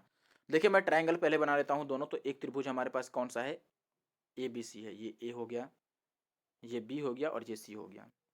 और दूसरा त्रिभुज है हमारे पास RPQ, तो जैसे इसमें नाम लिखा है वैसे ही आपको लिखना है, R फिर P फिर Q। अगर आप अलग अलग लिखोगे तो गलत हो जाओगे। वैसे AB की वैल्यू 3 दे रखी है, ठीक है, BC की वैल्यू 4 दे रखी है और AC की वैल्यू 5 दे रखी है।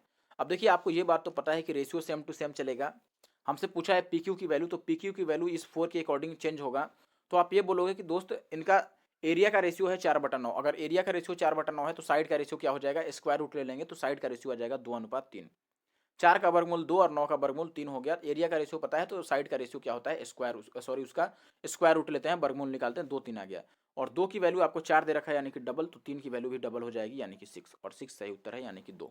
आगे बढ़ते हैं। अब देखिए दोस्त, इस सवाल में आपसे ये कह रहा है दोस्त कि यहाँ पर 60 किलोमीटर की स्पीड से कम चलने वाली कारों की संख्या और 80 से ज़्यादा चलने वाली, 80 से अधिक स्पीड से चलने वाली कारों की संख्या का अनुपात क्या है। तो हम देख लेते हैं एक बार, 60 से कम वाले कितने हैं और 80 से ज़्यादा वाले कितने हैं।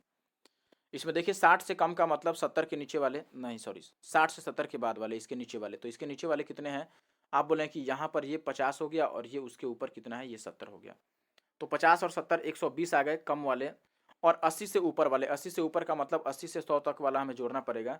तो यहाँ पर 60 वैल्यू है और ये कितना है, ग्रीन वाला है हमारे पास है 45। तो ये 105 आ गया, इनको कटा लीजिए तो ये कट जाएगा। देखिए 15 पचे 105 और ये 15 अठे 120, 8 नहीं 15 पचे नहीं, 15 सत्ते 105 होता है ना, 15 सत्ते 7 से, और ये 15 अठे 120, 8:7 आ गया, यानी कि ऑप्शन 1 सही उत्तर है। चलिए आगे बढ़ते हैं। अब क्वेश्चन नंबर 26 इसमें ये कह रहा है कि आशा सुमन द्वारा बनाए गए मिट्टी के किलो की ऊंचाई 9 और 16 सेंटीमीटर है। यदि वे एक दूसरे से 24 सेंटीमीटर की दूरी पर स्थित हैं तो उनके शीर्षों के बीच की दूरी क्या है। बहुत ध्यान से बात को समझिएगा कि सवाल में क्या दिया गया है और आपसे क्या पूछने की कोशिश की गई है। मैं अभी आपको क्लियर करता हूँ। देखिए, जैसे ये एक किला बना दिया आशा ने, जिसकी लेंथ है 9, और ये दूसरी किला बना दी किसने, मान लीजिए उनका नाम क्या है, सुमन नाम है, जिसकी लेंथ है 16। अब इनके आधारों के बीच की दूरी कितनी है, 24 है, और इनके शीर्षों के बीच की दूरी यानी कि इनके वर्टिसेज यानी कि टॉप के बीच का डिस्टेंस बताना है। तो हम इसको अगर मिला लेते हैं, लेट से इसको मैंने मिला दिया। अब आप बोलें कि ये 24 है दोस्त, तो ये भी 24 होगा, और ये 9 है तो इसको भी अगर मैं 9 मान लूँ तो ऊपर कितना बचेगा, 7। 9 7 16 हो जाएगा। यहाँ से यहाँ तक 9 है तो ऊपर कितना बच गया, 7 बच गया। अब ट्रिपलेट आपको याद होगा, एक 7 है, एक 24 है, तो अगला चीज़ क्या होगा, ये 25 होगा। 7 24 25 का ट्रिपलेट पता होगा, तो 25 इसका सही उत्तर है। ठीक है, हमसे हाइपोटेनस पूछा गया, बेस 24 है और 7 है हाइट, तो हाइपोटेनस कितना हो जाएगा, 25। आगे बढ़ते हैं अब अगले सवाल को। देखिए, इससे आसान आसान सवाल अब क्या पूछे सीपीयू वाले, बताओ। वह छोटी से छोटी संख्या ज्ञात करना है जो इतना इतना इतना से पूर्णतः कट जाए, यानी कि पूर्णतः विभाज्य, पूर्णतः डिविजिबल कौन होगा, टोटली डिविजिबल वही होगा जो एलसीएम होगा। तो एक्चुअली में इनका लघुत्तम निकालना है, एलसीएम निकालना है, और एलसीएम इनका 120 आएगा, यानी कि ऑप्शन ए। आगे बढ़ते हैं अब अगले सवाल में। देखिए, यहाँ पर आपको बोला गया दोस्त कि 2 पाइप हैं, एक टंकी को क्रमशः 15 और 4 घंटे में अलग अलग भर सकते हैं, एक तीसरा पाइप 12 घंटे में उसे खाली कर सकता है। यदि तीनों पाइप को एक साथ खोल दिया जाए तो टंकी भरने में कितना समय लगाएगा, बताओ। काफ़ी आसान सवाल है। हम ये लिख देंगे कि पहला 15 घंटे में भरता है, दूसरा 4 घंटे में, और तीसरा 12 घंटे में खाली करता है। तो मैंने माइनस में ले लिया। एफिशिएंसी का रेशियो लिखिए, एफिशिएंसी ये 15 चौके 60 हो जाएगा, क्योंकि टोटल 60 बनेगा, इनका एलसीएम 60 आएगा, 12 4 और 15 का एलसीएम 60 आएगा, तो हम 60 बना देते हैं। 15 चौका 60 और ये 15 चौका 60 और ये 12 25 60, ये माइनस में। आप बोलें कि टोटल 60 लीटर पानी भरना है और ये एक साथ काम करेंगे, तो 15 में से 5 जाएगा तो 10 और 4 14 के हिसाब से भरेंगे। आप काटोगे तो ये कितना आ जाएगा, 30/7 आ जाएगा, यानी कि ऑप्शन 2 इसका सही उत्तर है। मैंने क्या किया, मैंने एफिशिएंसी का रेशियो लिया 4 15 और 5 आ गया, और टोटल वर्क कैसे हम निकालते हैं, इनको गुना करके, तो 12 25 60 लीटर टोटल पानी भरना था, और ये 1 घंटे में कितनी भरेंगे, तो आप बोलेंगे दोस्त कि ये भरेंगे 4 और 15 19, 19 में से 5 जाएगा तो 14 हर एक घंटे में भरेंगे, तो 60 भरने में कितना लगेगा, 60/14, और ये 30/7 आ गया। आगे बढ़ते हैं अब आगे। देखिए, क्वेश्चन नंबर 29, इसमें आपको बोला गया है कि किसी पाई चार्ट में 450 कर्मचारी का बंटन दिया गया है यहाँ पर, और ये कह रहा है कि चार्ट का अध्ययन कीजिए और संबंधित उत्तर दीजिए। यहाँ पर जो भी पूछा गया है, ई के विभाग में 60% कर्मचारी जो हैं वो महिलाएं हैं, तो पुरुष कर्मचारियों की संख्या कितनी होगी, बताइए। इससे आसान सवाल क्या होगा। आप बोलेंगे मेरे भाई कि 60% ई में महिलाएं हैं। देखिए, पहले ई कौन सा है, ई है ये वाला, ई ये है आसमानी कलर का जो भी है, जिस जो कलर आप समझ लीजिए, ये 20% है। तो ई में कितने लोग हुए, बताओ। टोटल लोग हैं 450, सवाल में कितने लोग हैं, टोटल 450, और 450 में से ई में कितने लोग हैं, 20%। तो 450 के 20% कितना होगा, 450 का 10% 45, तो 20%, 45 दूना 90 हो गया। और इसमें से इस 90 में से कह रहा है कि 60% महिलाएं हैं, तो पुरुष कितने हैं, बताओ। पुरुष इसके 40% रहे होंगे, क्योंकि 60% तो महिलाएं हैं, तो 40% निकाल लो, 2 जीरो से 2 जीरो, और 9 के कितना हो गया, 36 36 हो गए पुरुषों की संख्या। चलिए अब आगे बढ़ते हैं और अगले सवाल पर आते हैं। देखिए, अगला सवाल क्या है, इसमें ये बोला है कि अलग अलग परिचालित होने वाले किसी टंकी को भरने के लिए 2 पाइप हैं, पाइप ए और पाइप बी, और पाइप ए बी से 5 घंटा कम समय लगाता है उसको भरने में। जब दोनों पाइप एक साथ खोले जाते हैं तो 6 घंटे में टंकी भर जाती है। बी अगर अकेला चाहे उसको भरने में तो कितना समय लगाएगा। मैंने शॉर्टकट में क्वेश्चन पढ़ दिया है, आप पूरा पढ़ कर देख सकते हैं इसमें। 1 मिनट दोस्त। देखिए दोस्त, यहाँ पर आपको बोला गया है कि 2 पाइप हैं ए और बी, अगर अलग अलग भरना चाहें तो ए को बी से 5 घंटा कम टाइम लगता है, लेकिन एक साथ भरते हैं तो 6 घंटे में भर देते हैं, तो बी अकेले उसको कितना समय में भरेगा। देखिए, मैं कहूँगा कि ऐसे क्वेश्चन में आप बाई ऑप्शन करो। बाई ऑप्शन से क्या मतलब है मेरा, मैं लिख देता हूँ यहाँ पर ए बी और ए बी। ए बी का हमें पता है कि 6 घंटा हो जाना चाहिए, चलिए ए बी का 6 घंटा हो जाना चाहिए, ये हम काम करेंगे। हमसे सवाल में बी का पूछा है, तो बी का मान लेट से अगर 15 दिया होता, बी 15 होता, तो ए बी से 5 घंटा कम लगाता है, यानी कि ए कितना टाइम लगाएगा, 5। अब हम दोनों का कंबाइंड ए बी का निकाल के चेक करेंगे कि क्या 6 आ जा रहा है। अगर 6 आ गया तो ये सही उत्तर है, नहीं आया तो गलत है। तो देखिए, कंबाइंड निकालने के लिए दोनों मिलकर कितने समय लगाएंगे, ये निकालने के लिए हम यहाँ पर एफिशिएंसी का रेशियो लिखते हैं। तो आप बोलेंगे कि 5 तियाँ 15 और ये 15 एकम 15, यानी कि 3 और 1 कितना हो गया दोस्त, 4 हो गया, और टोटल वर्क कितना है, 15/4 आ रहा है। ये तो 6 नहीं बन रहा है, यानी कि ये नहीं हो सकता है। चलिए इसको हटाइए। अब 15 के बदले में 10 के बदले में मैं 15 को चेक करता हूँ, यानी कि अगले ऑप्शन को। अब अगला ऑप्शन अगर आप 15 लेते हैं तो बी का मान अगर 15 होता तो ए उससे 5 घंटा कम लगाता है, 10 लगाता है, तो ये 10 या 30 और 15 दूना 30, यानी कि टोटल 30 यूनिट का काम कराना है। ए और बी अगर दोनों करेंगे तो 3 2 5 के हिसाब से काम करेंगे और 6 घंटे में कर देंगे, और 6 आ जा रहा है, यानी कि 15 सही उत्तर है, बस काम खत्म। चलिए आगे बढ़ते हैं। इसको आप एक्स मान के भी कर सकते हैं। एक्स मान के करना है तो मैं इक्वेशन बता देता हूँ। आप मान लेना कि बी उसको एक्स टाइम लगा रहा है, बी अगर एक्स टाइम लगा रहा है तो ए कितना लगाएगा, उससे 5 कम लगाएगा। तो अगर आप लिखेंगे तो 1/x का मान x - 5 ए का मान, और प्लस वन बाई बी का मान कितना लिखेंगे x, और ओवरऑल टाइम 1/6 आएगा। इसको सॉल्व कर लेना तो आपका 15 इससे भी निकल जाएगा। चलिए आगे बढ़ते हैं अब। देखिए दोस्त, अगला सवाल थोड़ा कैलकुलेटिव आपको लग सकता है, लेकिन उतना कैलकुलेटिव भी नहीं है। इस क्वेश्चन में आपसे ये पूछने की कोशिश की गई है कि आपको परसेंटेज कितना आता है। देखिए सवाल है कि किसी व्यक्ति का जो मासिक वेतन है, मंथली इनकम है मंथली, वो कितनी है, 50,000 है। अब ये कह रहा है कि यदि वह पारिवारिक खर्च को ई लिखा गया है और कर को टी लिखा गया है, टैक्स को टी और दान को लिखा गया है सी में व्यय करता है, यानी कि इनमें वो खर्च करता है अलग अलग। ठीक है, अब ये कह रहा है कि देखिए शेष राशि को वो बचा भी लेता है, सेव कर लेता है शेष को। अब ये कह रहा है कि यदि ई आय का 60% है, ई यानी कि पारिवारिक खर्च जो है उसका, वो उसकी वेतन का कितना है, 60% है। और ई जो है, ई नहीं, टी टैक्स जो है वो ई का कितना परसेंट है, टी ई का 20% है, और सी जो है वो टी का कितना है, 15%। और जब उसकी आय में 40% की वृद्धि हो जाती है, तब उसने ई को पूर्वोत्तर रहने दिया, यानी कि ई का परसेंटेज पहले जैसा ही छोड़ दिया। यानी कि पहले ई 60% था इनकम का, तो अब भी 60% रहेगा, लेकिन टी अब कितना हो जाएगा, ई का 30%, और सी जो है वो टी का 20% हो जाएगा। तो दोनों बार जो बचत होता है उसके बीच अंतर बताना है। बोलिए क्या कर सकते हैं दोस्त। आप बोलें कि पहले बारी में इनकम था हमारे पास 50,000 यानी कि 50,000, तो हम ई का मान निकालना चाहते हैं। ई का मान निकालेंगे तो आप बोलेंगे कि ई आय का 60% है, तो 50,000 का 60% कितना हो जाएगा, 6×5 = 30, यानी कि ये 30,000 बन जाएगा। अब आप परसेंटेज कितना जल्दी निकालते हैं ये आपके ऊपर है, ठीक है। और अगर हम टैक्स वाला की बात करें तो टैक्स वाला क्या है, ई का 20% है, टी जो है वो ई का 20% है, यानी कि 30,000 का 20% कितना हो जाएगा, 30,000 का 10% तो 3,000 हो गया, तो 20% डबल हो जाएगा, यानी कि 6,000। तो टी का मान 6,000 हो गया। अब हम बात करते हैं सी का, तो सी क्या है, सी जो है वो टी का 15% है, यानी कि 6,000 का 15%। 6,000 का 15% निकालना है तो पहले 5% निकाल के 3 से गुना कर देते हैं। 5% कितना हो जाएगा, 6,000 का। 6,000 का 10% 600 हुआ, और 5% उसका आधा यानी कि 300, और 15% उसका 3 गुना यानी कि 3×3 = 900, तो 900 हो गया हमारे पास इसका 15%। सेविंग की बात करते हैं, सेविंग कितना होगा, तो आप बताइए। 3,000 और सॉरी 30,000 और 36,900, 36,900 खर्चा कर दिया। 50,000 में से 36,900 खर्चा कर दिया, तो कितना बच गया, सेविंग हो गया 13,100 रुपये। सेकंड कंडीशन में देखिए, सेकंड कंडीशन में अगर हम ई का मान निकालते हैं तो आप बोलेंगे दोस्त ई बराबर कितना हो जाएगा। दूसरे बार पहले इनकम देखिए, इनकम कितना होता है, तो आप बोलेंगे इनकम 40% बढ़ जाता है। तो अगर आप 50,000 को 40% बढ़ाओगे तो 14×5 कितना हो जाएगा, 70, यानी कि ये 70,000 बन जाएगा। अब 70,000 में से देखिए सेकंड कंडीशन में ई का परसेंटेज पहले जैसा है, यानी कि पहले ई 60% था आय का, अब भी 60% है। तो 70,000 का 60% 7 42,000 हो जाएगा, यानी कि 42,000 केवल पारिवारिक खर्च है, ठीक है। 42,000 ई पर खर्च हो गया।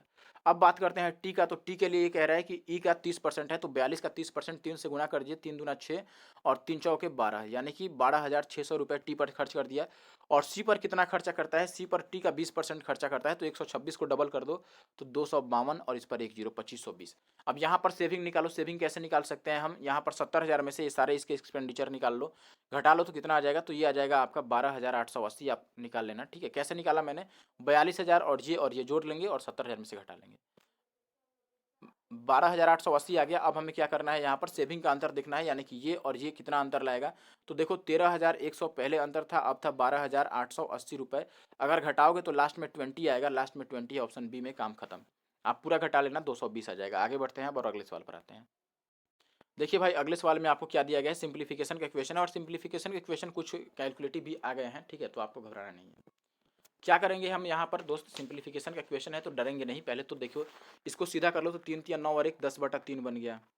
और इस भाग को मैं क्या लिख सकता हूँ, देखो पहले तो ये 2 दूना 4 और 1 5/2 है। चलो भाग को भाग ही छोड़ देते हैं। ये कितना है, 5/2, और ऑफ का मतलब गुना होता है। और ये 5 और 3 8 बटा कितना है, 5 है। और प्लस का अंदर है हमारे पास 3/8। और प्लस का देखो ये 4 और 3 7 है, तो 7 से 7 कट गया जाएगा, तो 1/4 ही बचेगा। अब यहाँ 2 चौके 8 हो गया, और ये 5 से 5 कट गया, तो बचा 10/3। और यहाँ पर क्या हो गया हमारे पास, भाग को हम लिख देते हैं गुणा में, तो ये हो जाएगा देखिए 5 ऊपर चला जाएगा और 4 नीचे आ जाएगा, ये बचेगा हमारे पास। ये 5 और यहाँ पे 4 बचा है, तो ये मैंने अब उल्टा कर दिया, क्योंकि भाग का चिन्ह था, गुना का कर दिया। और अंदर ये इसको अगर आप ऐड करते हैं तो 3 और 2 कितना आ जाएगा, 5/8। मैं डायरेक्ट लिख देता हूँ, ये 5/8 आ गया। इनको देखिए अगर आप काटते हैं, 2 दूना 4 और ये 5 दूना 10, तो ये आ जाएगा हमारे पास। अच्छा ये 5 तो कट गया था ना, 1 मिनट, यहाँ 1/4 ही आ रहा है, ये 5 कट गया था, 1 मिनट दोस्त। देखिए यहाँ पर क्या था कि ये वाला 5 कट गया था, ये 5 कट गया है, तो यहाँ पर हमारे पास केवल 1/4 बचेगा। और प्लस का ये कितना आया था, 5/8 आ गया था। तो ये 2 दूना 4 और ये 5 दूना 10, तो ये आ गया हमारे पास 5/6 और प्लस का 5/8। इसको जोड़िएगा तो ये कितना आ जाएगा, देखिए एलसीएम आ जाएगा 24 नीचे, और ऊपर आ जाएगा हमारे पास ये 6 चौका 24, 5 चौका 20 और 15 कितना हो जाएगा, 35/24, यानी कि ऑप्शन 1 सही उत्तर है। आसान सवाल था, उतना मुश्किल नहीं था। आगे बढ़ते हैं अब। देखिए अगले सवाल में आपसे ये पूछा गया दोस्त कि किसी धनराशि पर 17% की जो वार्षिक दर से 2 वर्ष में प्राप्त चक्रवृद्धि ब्याज यानी कि कंपाउंड इंटरेस्ट और सिंपल इंटरेस्ट का जो बीच का डिफरेंस है, अंतर है, वो है 433.50 रुपये। तो आपको बताना है कि राशि क्या है यानी कि प्रिंसिपल क्या है। सबसे पहले ये याद रखिए कि जब भी आपको सी आई माइनस एस आई की वैल्यू दी हुई हो तो C I minus S I compound interest और सिंपल इंटरेस्ट के बीच का जो अंतर होता है वो 2 साल के लिए क्या होता है, आर स्क्वायर बाई 100% का अंतर आता है। 2 साल के लिए यही अंतर आएगा आर स्क्वायर बाई 100% का। तो यही काम मैं डायरेक्ट यहाँ पर कर देता हूँ। देखो 17% का अगर 2 साल के लिए अंतर निकालोगे सी आई माइनस एस आई, तो 17 का स्क्वायर 289 और 100 से डिवाइड करोगे तो ये कितना हो जाएगा, 2.89%। और इसकी वैल्यू सवाल में कितनी दे रखी है, आप बोलेंगे 433 और 0.50 दे रखी है। अब हमें 100% की वैल्यू बतानी है। इस पॉइंट से पॉइंट को गोली मारिए और कटाइए इसको। देखिए 17 से कट जाएगा 17 बारी में, इसको 17 से कटाएंगे तो 17 एक बार में, 17 दूना 34 एक्चुअली में 17 दूना 34 कटेगा और बचेगा 6 और 3 9, तो 17 पचे 85 और 17 3 हो गया और उधर 5 8, 17 पचे 85 वापस कट जाएगा और 0। 17 से अब काटिए इसको, तो ये 17 से काटेंगे तो 17 एक बारी में और बचेगा कितना, 5 3 8 17 पचे 85। देखिए एक की वैल्यू अगर 150 है तो 100 की वैल्यू हमसे पूछ रही है, 2 जीरो चिपका देंगे, 15,000 आ जाएगा यानी कि 1। काम खत्म। राशि जो प्रिंसिपल होता है वो 100% होता है। तो एक की वैल्यू अगर 150 तो 100% की वैल्यू 15,000। चलिए आगे बढ़ते हैं अब। देखिए अगला सवाल क्या है हमारे पास, ये बोला गया है कि किसी कक्षा में कक्षा के जो विद्यार्थी हैं वो 2209 रुपये, ठीक है, 2209 रुपये की राशि दान करते हैं। यदि प्रत्येक विद्यार्थी ने उतने ही रुपए दान किए जितने की कक्षा में विद्यार्थियों की संख्या है, तो विद्यार्थियों की संख्या कितनी है। काफ़ी आसान है, तो इसका स्क्वायर रूट निकाल देना है जो कि 47 आएगा। अब आप बोलेंगे कि 47 तो आपने याद कर रखा है या आंसर देख के लगा लिया, तो नहीं दोस्त, ऐसा नहीं किया मैंने। मैं ऐसा क्यों करूँगा भाई। देखिए क्या किया मैंने, मुझे ये पता है कि देखिए मान लीजिए नंबर ऑफ स्टूडेंट्स अगर स्टूडेंट्स जो थे वो लेट से अगर एक्स होते तो आप बोलते कि जो हर एक स्टूडेंट होता वो x रुपए देता, यानी कि 10 लोग होते तो सब लोग 10 रुपए देते, 20 लोग होते तो सब लोग 20 रुपए देते।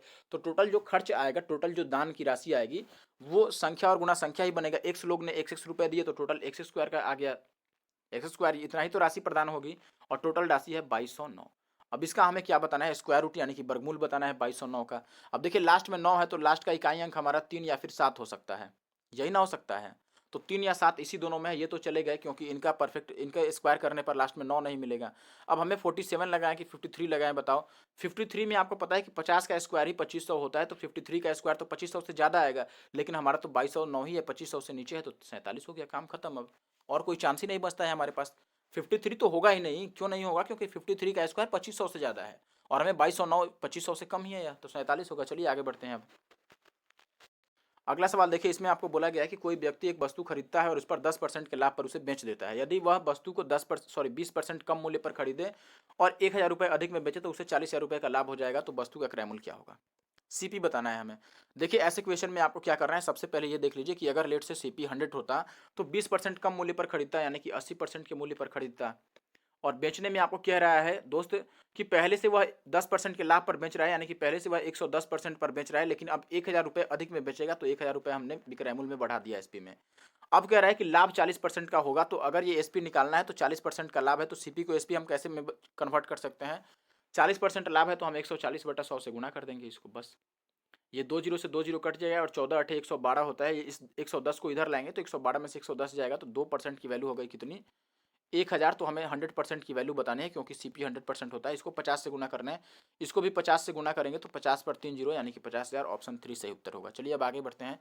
और आसान सवाल था, मुश्किल नहीं था। आई थिंक आप बात समझ रहे होंगे। अगर किसी भी क्वेश्चन में आपको कोई परेशानी आ रही है तो आप हमें टेलीग्राम पर मैसेज कर सकते हैं या फिर NK मैथ और 2020@gmail.com पर आप हमें मेल कर सकते हैं, NK मैथ और 2020@gmail.com, या फिर आप कमेंट कर सकते हैं इसी वीडियो में।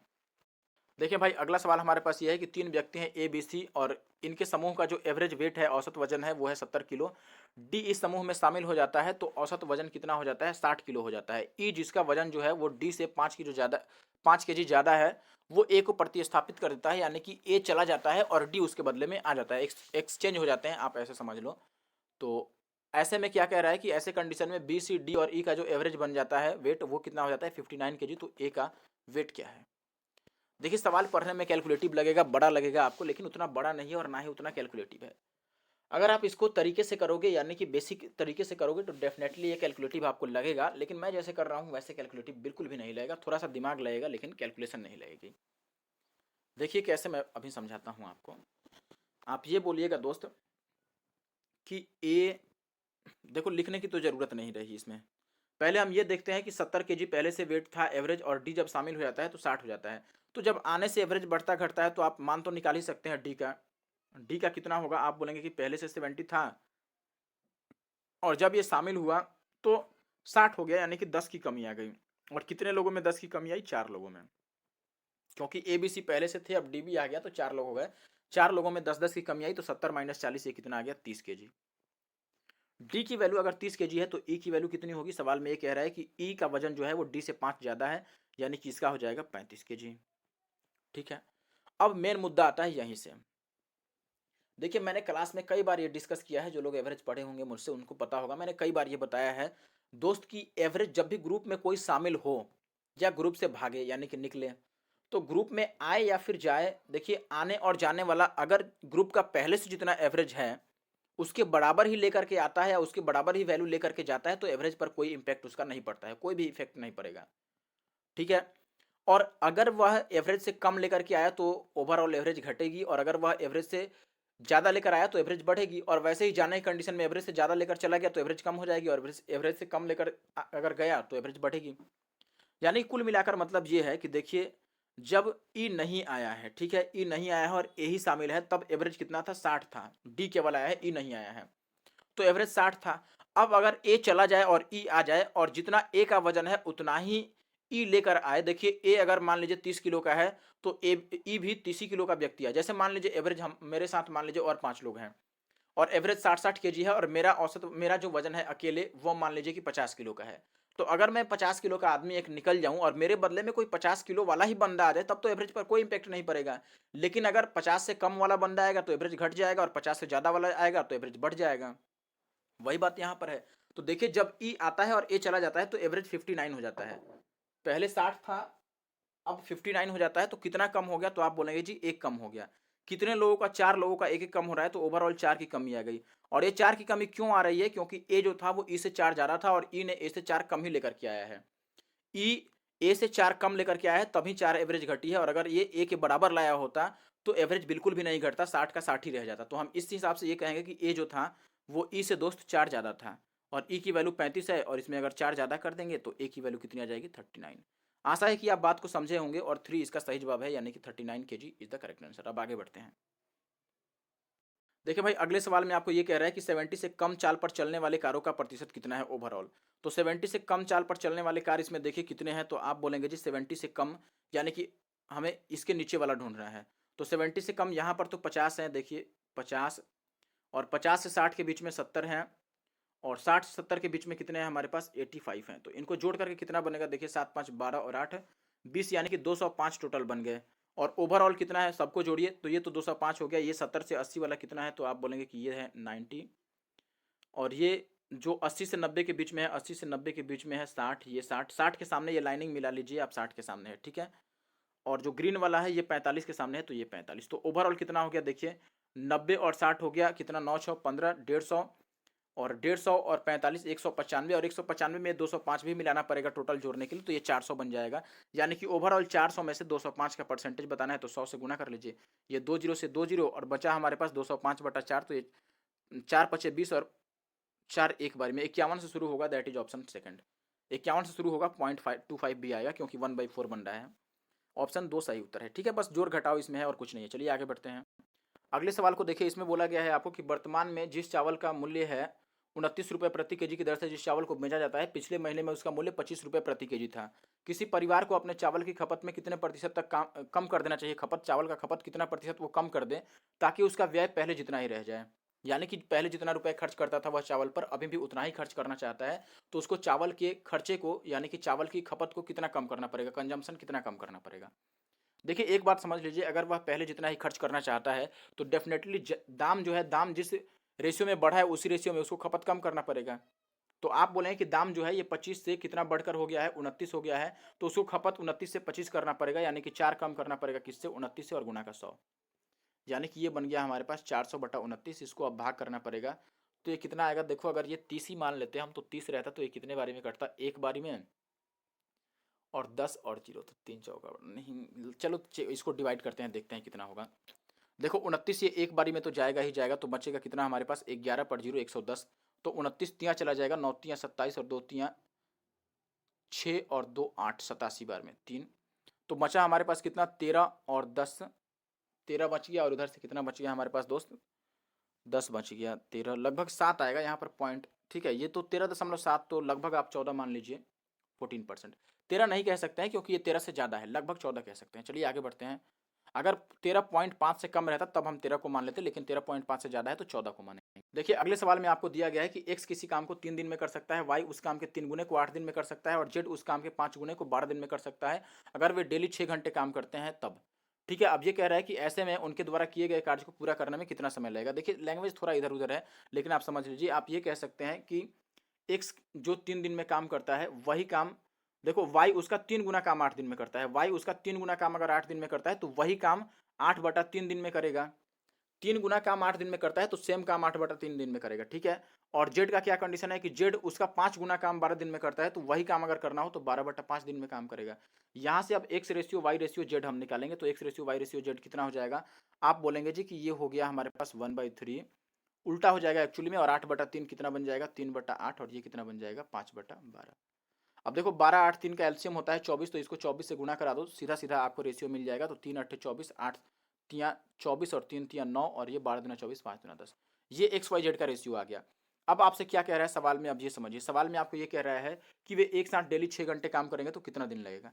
तो आप बोलें कि एक साथ अगर एक्स वाई जेड काम करे तो कितना एक दिन में, एक्स 8 और 9 17 और 10 27 यूनिट एक दिन में काम होगा, तो कितना टाइम टोटल लगेगा ये बताना है। और काम क्या है, काम है देखिए एक्स का मान अगर हम यहाँ पे 8 रख देते हैं तो 8 या 24 यूनिट का काम है, जो कि पहले वो 6 घंटे डेली करके करते थे। यही बात है कि 6 को वो सही तरह से नहीं लिखा है लैंग्वेज में, 6 लग रहा है कि 27 की तरफ ही रहेगा। अब इसको आप सॉल्व कीजिए तो ये हो जाएगा 2 तियाँ 6 और ये 9 तियाँ 27 और ये 8 तियाँ 24, तो ये 3 तियाँ 9, तो टी की वैल्यू कितनी आ जाएगी 16/3। 16/3 का मतलब 5 पूर्णांक 1/3, और 5 घंटा और 1/3 का मतलब 20 मिनट। 1/3 को 60 से गुना करेंगे 20 मिनट आ जाएगा, 5 घंटा 20 मिनट। चलिए आगे बढ़ते हैं और अगले सवाल पर आते हैं। अब 40 नंबर सवाल देखिए, ये थोड़ा कैलकुलेटिव है सवाल, तो इसमें आपको बोला गया है 0.325 और 0.325 फिर से है, और फिर 0.175 0.175 और 25 गुना 0.00 और 455। आप पढ़ लीजिएगा आराम से, ठीक है। तो ये क्वेश्चन है, देखिए मेन बात है कि यहाँ पर पहले हमें पॉइंट को आउट करना पड़ेगा, पॉइंट देखना पड़ेगा कि पॉइंट का क्या कंडीशन है। तो देखिए पहले अगर आप देखते हैं दोस्त 325 वाले केस में, तो यहाँ पर आप बोलें कि पॉइंट जो है वो 3 अंक के पहले है, 3 डिजिट्स के पहले, इसमें भी 3 डिजिट के पहले है, यानी कि 6 हो गया टोटल। इसमें भी 3 के पहले और 3 के पहले अंक है, यानी कि ये भी 6 हो गया, और यहाँ पर ओवरऑल 3 और 2 5 के ही पहले है, तो यहाँ पर भी 3 के पहले हमें लाना पड़ेगा, तब बात बनेगा। पहले नीचे भी चेक कर लेते हैं कि क्या 6 6 है। तो यहाँ देखिए कितना है, 4 अंक, पॉइंट के बाद 4 अंक है, इसमें पॉइंट के बाद 2 अंक है, तो ये 6 अंक हो गया टोटल, और यहाँ 3 और 3 6 अंक बन जा रहा है। ठीक है, नीचे भी 6 6 अंक है, तो ये पॉइंट को सब में से हम साफ कर देते हैं और इसको क्लियर करके लिखते हैं। देखिए पॉइंट अगर सब में से कटाना चाहें तो ये कितना बन जाएगा 325 और गुणा का 325, और प्लस 175 और गुणा का 175, और प्लस 25 और गुणा का ये। अब देखिए 25 को मैं 250 लिख देता हूँ, क्योंकि मुझे इसका पॉइंट भी सेम करना है इनके जैसा, तो उसको 10 से गुणा करना पड़ेगा ताकि वो भी पॉइंट में उतना बन जाए, यानी कि 6 बन जाए। उसको 10 से हमें मल्टीप्लाई और 10 से डिवाइड करना पड़ेगा, तभी तो जाके बनेगा। 10 से उसको मल्टीप्लाई करेंगे और 10 से डिवाइड भी करेंगे, ताकि उसमें भी पॉइंट कितना पर आ जाए, 6 पर आ जाए। तो 10 से अगर मल्टीप्लाई करेंगे तो कितना बजाएगा 250, और वो कितना हो जाएगा हमारे पास 455, क्योंकि हम अब पॉइंट को नहीं लिख रहे हैं, पॉइंट को हमने गायब कर दिया है। और बटा में हो जाएगा 5 गुना का 65 और गुना का 325, और माइनस का 7 गुना का 175 और गुना का 25। अब देखिए ऊपर नीचे जो भी कट सकता है उनको हम काटेंगे, जैसे 25 से हम काट देते हैं, ये कट जाएगा, 25 से 10 बारी में कट जाएगा, और ये 25 से 175 कट जाएगा, और ये 25 से 13 बार में कट जाएगा। इसमें भी 25 से काटो, ये 13 बार में कट गया। अभी भी 25 से कटता हुआ नजर आ रहा है ना, देखो ये 5 कट गया, और ये 13 5 65, ये 25 से कट गया, और ये 13 से कट जाएगा 25 बारी में, ये 7 से 25 बार में कट जाएगा, और ये तो 25 से नहीं कटेगा, कोई बात नहीं। इस 10 को हम एक बार 5 से काट देते हैं, और इसको एक बार 5 से काट देंगे, 91, 9 5 45 और 5 एकम 5, और इससे 25 7 175। अब ऊपर देखो 13 2 बार है, 7 2 बार है, यानी कि ए स्क्वायर प्लस बी स्क्वायर, और ये 2ab बन गया, क्योंकि 91 13 गुना 7 है, तो वो 2ab बन गया। 2 और 91 को हम 13 गुना 7 लिख सकते हैं, यानी कि 2ab। तो ऊपर एक्चुअली में a प्लस बी का होल स्क्वायर बन गया, 13 और प्लस 7 का होल स्क्वायर, तो 13 और 7 20 का होल स्क्वायर कितना हो गया 400, और नीचे है हमारे पास 13 का स्क्वायर और माइनस ये 7 दो बार है 7 का स्क्वायर, तो 13 स्क्वायर माइनस 7 स्क्वायर ए स्क्वायर माइनस बी स्क्वायर, तो ए प्लस बी इंटू ए माइनस बी, तो 13 और 7 20 हो गया, और घटाएंगे तो कितना हो जाएगा 6, 13 में से 7 जाएगा 6। अब इनको कटा लीजिए, 20 से ये कट जाएगा, 20 20 से 400, और ये कटेगा आपका तो कितना बच जाएगा, ये आपका बचेगा, देखिए 3 दूना 6 और ये 10 दूना 20, 10/3 बच रहा है। लेकिन माइनस में अभी हमें ये घटाना भी है जो हमने पहले नहीं घटाया था, देखिए ये 0.25 बाई 1.5, तो 5 या 15, 1/3 घटाना भी है, तो 10/3 में से 1/3 जाएगा, 9/3, और काटेंगे कितना आ जाएगा 3, यानी कि एक इसका सही जवाब है। अब आगे बढ़ते हैं जल्दी से। देखिए अगले सवाल में आपको क्या दिया गया है, यहाँ पर आपको बोला गया दोस्त x square plus 8y² plus का 12y और माइनस का 4xy प्लस का 9 इक्वल टू 0, तो आपको 7x माइनस का 8y बताना है। काफ़ी आसान सवाल है। देखिए क्या करेंगे, पहले तो मैं एक्स स्क्वायर के साथ इसको लिख लेता हूँ, देखिए ये एक्स स्क्वायर हो गया, और प्लस का मैं 4xy को इसके साथ लिख लेता हूँ। तो अगर मैं 4xy माइनस में है ना, तो 4xy को माइनस में लिखेंगे, मैं ऊपर ऑर्डर लिखते हूँ। देखिए मैंने लिखा एक्स स्क्वायर और माइनस का 4xy। अब देखिए जब एक्स स्क्वायर के साथ मैंने 4xy लिखा, तो मुझे ये होल स्क्वायर बनाना है। देखिए जब भी राइट साइड में आपको जीरो दिखा है, तो आप समझ लीजिए कि होल स्क्वायर बनाना है। तो इसको होल स्क्वायर कैसे बना सकते हैं, ए माइनस बी का होल स्क्वायर बना रहा हूँ। तो ए स्क्वायर की जगह पर एक्स स्क्वायर हो गया, और माइनस 2ab, तो 2 और ए की जगह पर तो एक्स ही लिखा है, बी के बदले में इसमें कितना है, तो आप बोलेंगे 2y है। देखिए 2 लिख दिए, और ए की जगह पर एक्स लिख दिया, ए की जगह पर मैंने कितना लिख दिया एक्स, और बी की जगह पर 2y लिखूंगा, तभी तो ये 2 दूना 4xy बनेगा, यानी कि बी का मान कितना है 2y। तो यहाँ पर होल स्क्वायर लिखना पड़ेगा, 2y का होल स्क्वायर कितना हो गया 4y²। अब ये पहला हमारा बन गया। बाद में आगे देखो, आगे 8y² था, 8y में से 4y² तो मैंने इधर लिख दिया, तो 4y² और बच गया, और माइनस का कितना हो गया 12y और प्लस का 9, ये अलग हो गया, और बराबर का हो गया 0। अब आप बोलेंगे दोस्त कि ये किसका होल स्क्वायर है, ये है x माइनस का 2y का होल स्क्वायर, और प्लस ये कितना है हमारे पास 2y और -3 का होल स्क्वायर बराबर 0। और जब भी होल स्क्वायर का सम या फिर अंतर 0 आता है, तो ये भी 0 के बराबर हो गया, और ये भी किसके बराबर हो गया 0 के। अगर ये 0 के बराबर है, तो यहाँ से y बराबर आप लिख सकते हैं कि 3/2 आएगा, और यहाँ से x बराबर आप लिख सकते हैं कितना आएगा दोस्त, x बराबर 2y के बराबर आएगा, और y की जगह पर अगर 3/2 रखेंगे तो x का मान कितना आ जाएगा 3। ठीक है, अब देखिए x और y का मान हमने निकाल लिया है। तो हमसे सवाल में क्या पूछा गया है, सवाल में पूछा गया है 7x माइनस 8y। तो 7x यानी कि 7 तियाँ 21 और माइनस का 8y, तो 2 चौके 8 और 4 तियाँ 12, ये घटाओगे कितना आ जाएगा 9, यानी कि ये सही उत्तर है। अब आगे बढ़ते हैं और अगले सवाल पर आते हैं।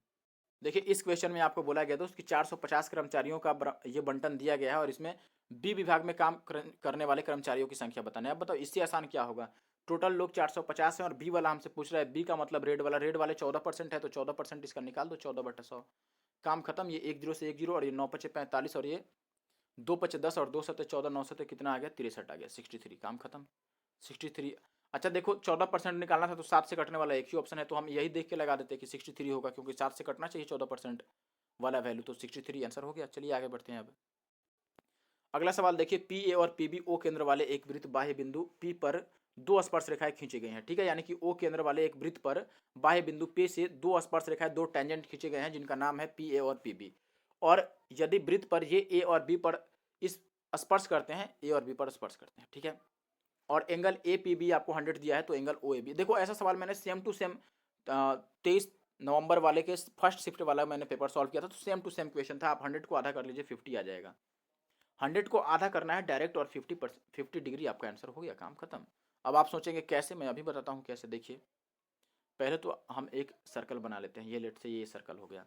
अब आप बोलेंगे कि इसमें यहाँ से एक मैंने ये बना दिया, और एक यहाँ से बना दिया, ये पी हो गया हमारा पॉइंट, और ये कितना है हमारे पास ए है, और ये कितना है हमारे पास बी है, और बीच में यहाँ पर ओ भी है, इसको मिला लीजिए और इसको मिला लीजिए, और ये एंगल और ये एंगल, इसको भी हम मिला देते हैं। 1 मिनट, देखिए अब आपको सवाल में क्या दिया गया है, ये दिया है कि पी पर जो एंगल बनता है वो कितना बनता है 100 डिग्री। ये कितना है 100 डिग्री। अब ये आपको ज्ञात है कि अगर ये 100 डिग्री है दोस्त, तो ये कितना होगा, देखो कोण ए और कोण पी का जो योगफल होता है, सम होता है, वो 180 होता है। यानी कि पी के पास अगर 100 है, तो ओ के पास कितना हो जाएगा 80 होगा, तभी तो योगफल 180 बनेगा। अब हमसे ये कह रहा है कि ओ ए बी एंगल बता दो, यानी कि इसको अगर हम मिलाते हैं, देखिए इसको अगर ऐसे मिलाते हैं, तो ये एंगल हमसे पूछ रहा है ये वाला, कि यहाँ का एंगल क्या आएगा। तो ये एंगल हम कैसे निकाल सकते हैं, देखो अगर ये थीटा होगा, तो ये भी तो एंगल थीटा होगा, क्यों, क्योंकि ये रेडियस है और ये रेडियस है। और एक त्रिभुज में अगर दो भुजाएं बराबर होती हैं, तो उनके सामने के कोण भी बराबर होते हैं। और त्रिभुज ओ ए बी में आप देखिए, ये जो त्रिभुज है ओ ए बी, इसमें 2 त्रिज्या है, दो अगर त्रिज्या है, 2 भुजाएं बराबर हो गई, तो उनके सामने के कोण भी थीटा थीटा हो जाएंगे। और 2 थीटा मिलकर के 2 थीटा किसके बराबर हो जाएगा, देखिए 180, और माइनस का ये 80 हम घटा देते हैं, तो 180 माइनस 80, यानी कि आप ये बोलेंगे कि 2 थीटा की वैल्यू 100 है। तो थीटा की वैल्यू कितनी आ जाएगी, 50 आ जाएगी, काम खत्म। 50 यानी कि दूसरा वाला ऑप्शन। चलिए आगे बढ़ते हैं। अब ये सवाल देखिए, आपको ये कह रहा है कि यदि किसी पहिए का व्यास 42 सेंटीमीटर है तो यह 12 चक्कर में कितनी दूरी तय करेगा, वो भी मीटर में बताना है। देखिए मीटर और सेंटीमीटर का खेल तो बाद में खेलेंगे, पहले ये देख लीजिए कि 12 चक्कर में तय की गई दूरी बतानी है। जब भी आपको चक्कर में तय की गई दूरी बताना हो तो आप लिखते हैं सरकमफ्रेंस यानी कि परिधि 2πr, और इंटू में चक्करों की संख्या नंबर ऑफ रिवॉल्यूशन यानी कि 2πr इंटू का n हमारा आंसर होता है। तो यही काम हमें करना है, तो हम यहाँ पर लिख लेते हैं। सीधी सी बात देखिए, 2πr की वैल्यू हम कैसे लिख सकते हैं बताइए। अगर व्यास होता है 14, डायमीटर अगर 14 होता है तो 2πr कितना होता है दोस्त, 44 होता है। व्यास जब भी 14 हो तो 2πr यानी कि सरकमफ्रेंस होता है 44, लेकिन व्यास यहाँ पर कितना है, जो डायमीटर है वो 14 के बदले 42 से 3 टाइम्स है, तो हमारा सरकमफ्रेंस भी 3 टाइम्स हो जाएगा। और इंटू का नंबर ऑफ रिवॉल्यूशन, चक्कर कितने हैं 12, इन्हीं को गुना कर लो, काम खत्म। 12 या 36 चौक 144, और गुना का 11, गुना करेंगे तो ये 4 एकम 4, 4 4 8, और 4 और 1 5, 1 1584 आएगा। 1 मिनट, 1584 है ऑप्शन 3 में, काम खत्म। अब आप चाहेंगे कि मीटर में बदलने, तो मीटर में लाने के लिए कौन सी मुश्किल काम करना है, मीटर में लाना है तो 100 से डिवाइड कर देंगे बस, लेकिन डिजिट थोड़ी चेंज होगा। इसीलिए मैंने मीटर का खेल कहा कि बाद में खेल लेंगे अगर ऑप्शन दो दो आने लगा तब, लेकिन एक ही ऑप्शन में आ रहा है 1584, काम खत्म हो गया। चलिए आगे बढ़ते हैं। अब अगले सवाल में देखिए, किसी व्यक्ति का वेतन जो है वो 8100 से बढ़ के 9000 हो गया, तो वेतन में कितने % की वृद्धि हुई, बताओ। कितना आसान सवाल है।